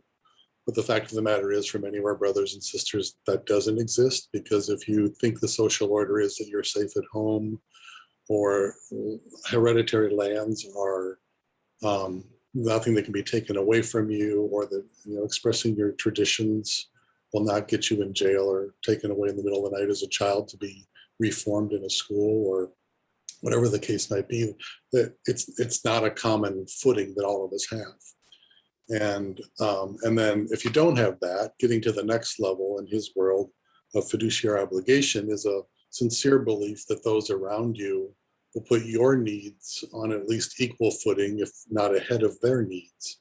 And I don't think many of our brothers and sisters in this county can count on that, especially in the healthcare system, but in many other systems as well. That oftentimes the system's needs come ahead of their needs. It just further erodes people's belief that their whole person is any day soon going to be taken care of completely. And we oftentimes focus on the top of his pyramid of sorts, which is the transactions, the role of competence, and whether or not a particular service has been delivered well, or if an indicator is moving in the right direction. And he would argue that those become sort of folly indicators if you haven't tackled people's ability to have universal trust and a belief in fiduciary obligation among their brothers and sisters. And I just hope we don't lose that spirit as we go on to the next phase, to do the good work we have to do to reform health. But we can only do it if we address those human necessities at the base first. Thank you, David. Monte, before we switch gears, I do want to just remind everyone that this document you're looking at is marked as a draft. So, as you see things that, and a couple of you mentioned, the piece about, engaging multiple people from your organization, if you could please send any comments, suggestions, that would be so helpful to get that in the next week. And, we will do another iteration on this, but, having your thoughts on this draft will be really critical for us. Mm-hmm. And Liz, as we started to pivot, I think what we're hearing, and not just kind of the immediate feedback on the draft, is there's plenty of time to continue to co-create and shape this. And I'm hearing also lots of affirmation. And as you pointed out, this has been in the works for a long time, that it's hopefully nothing on here is a complete surprise, given the journey that, this partnership's been walking in. And, the folks, I've heard people say all in, the how we care for each other, the language that's being used, this kind of very bold vision sounds like largely affirmation, but again, places for us to kind of, for your team to kind of tweak. And another just kind of last piece that picks up on a comment that was asked earlier on is some of the conversations that our community initiatives teams a part of right now during kind of coming still in these compounding crises that started in 2020 that we know started centuries before that. In many ways, there's a lot of interest around how regional groups like ACHs, these big multi-stakeholder, multi-sector collaboratives that include bigger anchor institutions like health systems, but as well as more grassroots groups, might be really a key to the future in navigating not just COVID, but a lot of other challenges, climate change, racial justice, that I think there's a lot of folks that are trying to figure out what does that look like, because we know that our national political scene is probably not going to change anytime soon. And so I would just, probably not surprising that, our little view into this, Liz has shared a little bit about the North Sound to some of the federal recovery and resilience networks. And I think some of the work that you all are doing that shows up through the Othering and Belonging Institute, that, you all with humility are on really a little bit on the edge of this work. And I think that the conversations that I hear in the last couple of days has a lot to do with the trust that's been built over the last couple of years. The whole adage, you can only move at the speed of trust. I think you all are really poised to do some really important work. And it's not because you think you're better than anybody, but actually it's really needed. I think what's being revealed is that we need these types of structures. We need these type of adaptive networks that have these common values. And so I just want to say, as I pass it back to you, Liz and Nicole, that really excited to see kind of how you all live out this story. So congrats on getting to this point. Great. Thanks, Monte, and just appreciate that we get to keep, kind of leaning on you and your team to show us other folks around the country that are doing this work as well. So Nicole, I think we're ready for you. I'm going to do my screen share thing, but you can go faster than I'm going to go. Okay, well, great. So for all of you operational minded people like me, you're in for a treat. If you've been waiting for the meat of this, how are we going to do this work? I get to show you a bit of a sneak peek before we let you leave for the day. Earlier Liz shared a bit about the compact, and I'm going to go into a little bit detail of how we're thinking of really continuing to support convening, collaborating, and then I'm also going to show you how that, for those very operational minded, how that might look like in a change plan, or as that we're calling a plan for change. This getting to this point has not been an internal conversation. We've had some conversations, but it's more been around processing what we've heard from you all, what we've seen in partner reporting, the learning that our team has been on around vital conditions and well-being, tribal sovereignty learning, racial and social justice. So this is really a work over many years. And I think what we can start with sharing is how we're thinking of continuing to support bringing people together. So what we're calling implementation cohorts at this point, but knowing us, we try to rename things a couple times. So I'm sure that this will change a little bit. And if I could, really thinking around what Liz shared earlier of a shared commitment to many of the things that are listed on that document that you all got, really pages 1 and 2. And thinking around, well, then what is the collective work? So if we do think about all of those logos, and I love that that keeps popping up, because in our breakout group that popped up too, of like just seeing and thinking of how we might be able, the change we might be able to create working all together. So this is where we've landed at this point. And as Liz has said, we look forward, encourage feedback on these kind of bodies of work. I'm gonna, in the next slide, I will share how this fits with kind of like the like the actual operational. But before I do that, so if I think of these 6 topics, we've got care coordination. You'll kind of see some early ideas of some things are existing. I wish for all of you that I could have taken off COVID today, but I don't think that's going to happen, and that's all right. We're going to stick with it. We got practice transformation. To us, that's a little bit of the carryover from Medicaid transformation. There's good stuff happening with that. We don't want to lose that momentum. Workforce, we've hosted several meetings around the health system shortages, the things that are going on with the healthcare and workforce, wanting to support community health workers in more ways, behavioral health. So really wanting to lean in that. That's not an area that we've collectively done before, but it has come up as an absolute priority. Vital conditions, that's getting to that learning journey that we've been on with community initiatives to really help us lean into thinking around food security, humane housing, and transportation. Investment, another intentional conversation that we have kind of one-offs for, but we want to be very intentional this time moving forward. And then continuing and growing equity initiatives, really looking into that racial social justice, targeted universalism, looking for maybe cohorts within counties, but really, Liz has shared many times, like we lead with equity. And so helping people learn together around those, helping them figure out where they're at in that continuum of their own equity journey and helping them learn along the way. So that's sort of like our grand thinking around cohorts. Liz, if you want to go to the next slide, I'll share how it kind of fits in to a potential work plan. I'm crossing my fingers that majority of you all liked the change plans, because I think we're going to stick with them. We're going to stick with it for now. And but the bridging that I kind of want to share with you all is we have the ability to be a lot more flexible this year, next year. We're a little flexible now, but in 2022.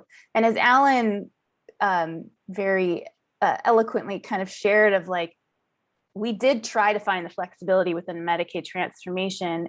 In this next year, we have the ability to be even more flexible. And so how that translates to what we're envisioning the work ahead is we want organizations to have their own flexibility to commit to what they have the capacity to do. So we certainly, as part of being part of the North Sound Community Action Network, we want everyone to kind of sign up for that compact that was shared earlier, with that document that was shared out with you all. And for some organizations, that may be it. That may be all they can do, access to the website, invitations to learning. I mean, that's great. And the reason why we want to save space for that is we have a number of community organizations who fit into that, and we want to bring them into the fold of the network. Now, organizations that have the capacity, the ability to really lean in a bit more into that fostering change and learning collaboratively, they can commit to Part B. And for me, Part B, just for anybody looking at the document that was sent earlier, this is kind of outlined in page 3, but Part B is the gem for me. Here I am, COO, I operationalize visions. I often think I get the best job where I translate Liz's visions, I get to translate it into reality, and I take it to the team and we figure out how to do it. And so to me, Part B really is when the slide before that shares the cohorts, this is how you do the work within the cohorts, the advocacy, the capacity building, convening, innovation, shared resources. We really want to be able to build a collective toolbox, if you will, for the region. And Part B is really leaning into these practices that we've all learned over the last several years and perhaps shortening the list, but getting real good at it. There's a great quote of like, when this happens, I'm sure this has happened to many of you, of like, I'm an ocean wide of knowledge that is like a centimeter thick. And we're trying to bring that in a little bit more where you have a little more depth into the expertise that you have. I'm thinking earlier conversations around risk takers and disruptors. Part B are the tools for those disruptors and rule breakers and risk takers. And we want more folks like that.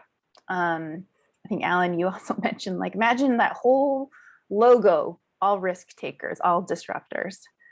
And then part C is how the implementation cohorts fit into this work. I think this is maybe the largest change. Some of you who are more familiar with the past Medicaid transformation change plans is that, maybe apologies now, we shoved all of the healthcare authority requirements, model implementation, policy making. We kind of had to put it into part C, which was, Nika probably knows this off the top of her head. I think it's like 25 different strategies. I'm probably off, Nika, maybe it's like 35. But, you all who had to sign your contracts and the little signatures next to them, this was where we had to put a lot of this is what we have to adhere to. Moving forward, really the work that we're looking at is, we heard you. We are all in with supporting the work that you do collaboratively, and we want that to be the work. It's cohort work. It's learning together. Part B is the work, but bringing like-minded groups together in the time that we have, the momentum that you all have shared over the last few days of just success stories that are already happening, we're all in. And we really want that to be the bulk of the work moving forward. So, over the next kind of like what's next then, our hope is that we are going to continue to get your feedback. The plan for change there'll be some much more detail, and you can bet that there will be detail because our team, we're good at that stuff. And so we're pulling that out.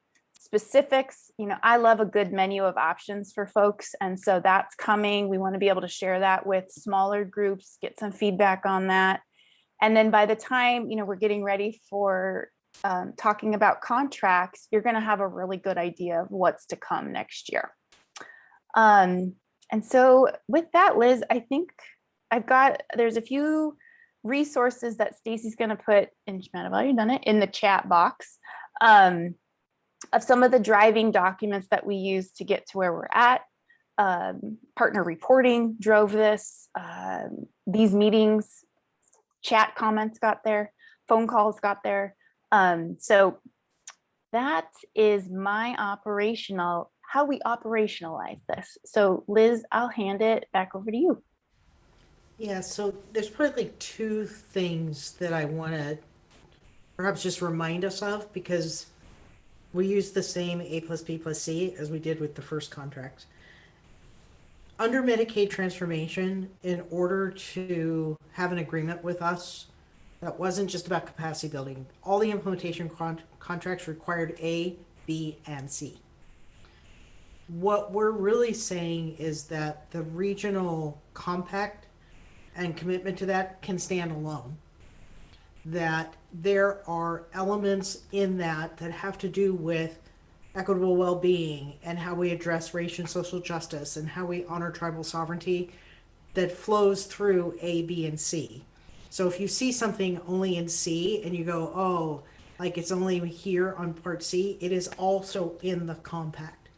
And so all of those pieces that are at play flow through all of the elements.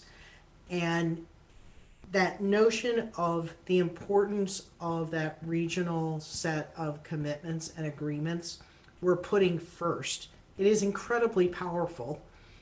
And it doesn't mean, you have to then do oral health. You then have to do, a chronic disease model. You could just become part of the regional network. We didn't have that kind of flexibility under the Medicaid transformation project. And so we're trying to leverage that so that we can actually see, what is the network that we can build. So I just wanted to make sure that those two pieces were clear. Are there questions from you? Just anything high level before we think about what might come next?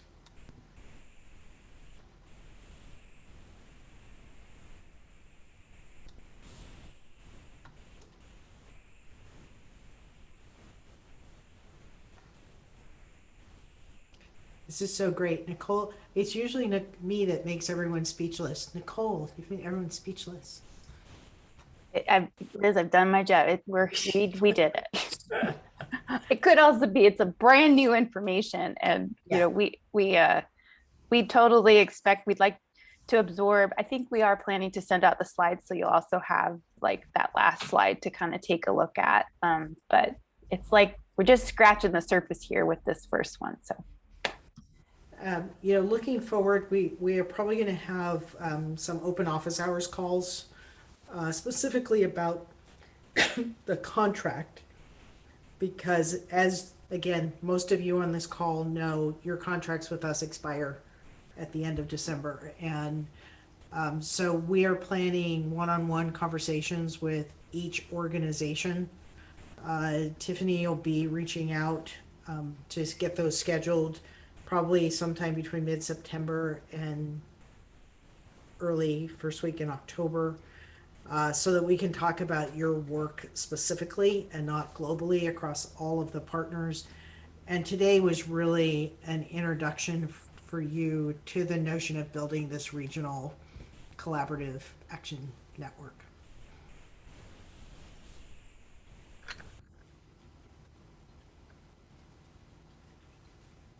Do you want to, if anybody has any questions, feel free to put them in the chat box if you don't want to take yourself off mute.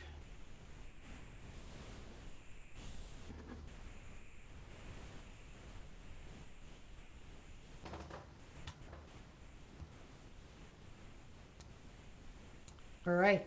Well, I'm gonna probably, Monte, I don't know, I may start with you to see if you have any closing thoughts, and then Nicole and I will close up.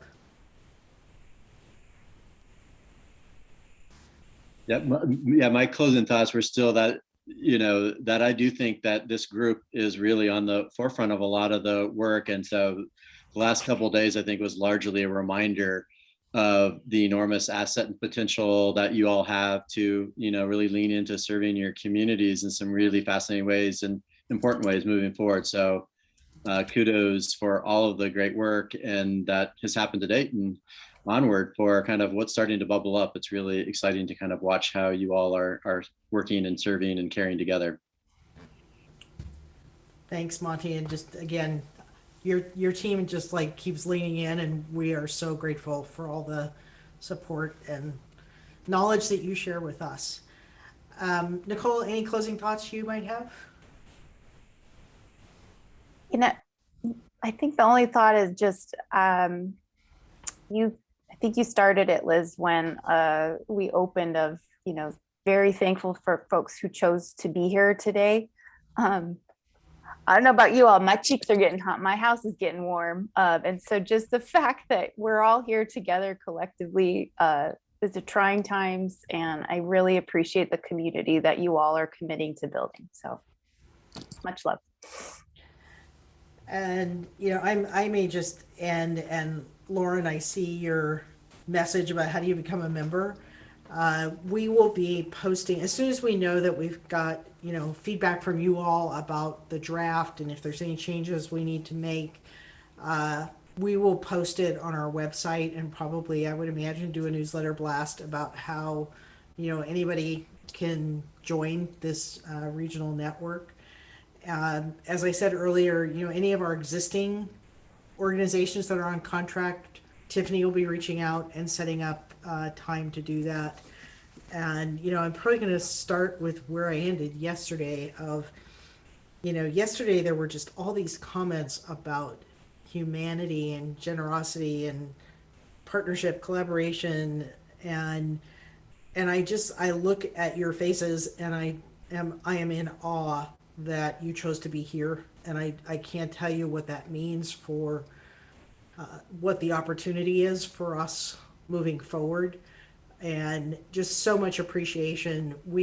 Everything that you have seen is because of things that you've told us. If anything, our team is the cook with the ladles during the stew, and every once in a while we throw some seasoning in there or something. We certainly have got ideas that we put in the mix.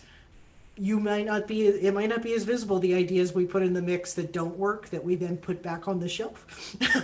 But there have been these things that have just been really pretty amazing. And, every time we talk about the ACH, we always refer to it as the ACH and our partners. And, this work is really a reflection of you and the work that you all are doing. It's just been so incredible to be up here and working in concert with you. So thank you so much. You will be hearing from us soon. We're hoping that we hear from you with comments on this draft. So hold nothing back. Send it all our way, liz@northsoundach.org. And we take it all because we want to make this work for you. So thank you so much. Be safe and have a good evening.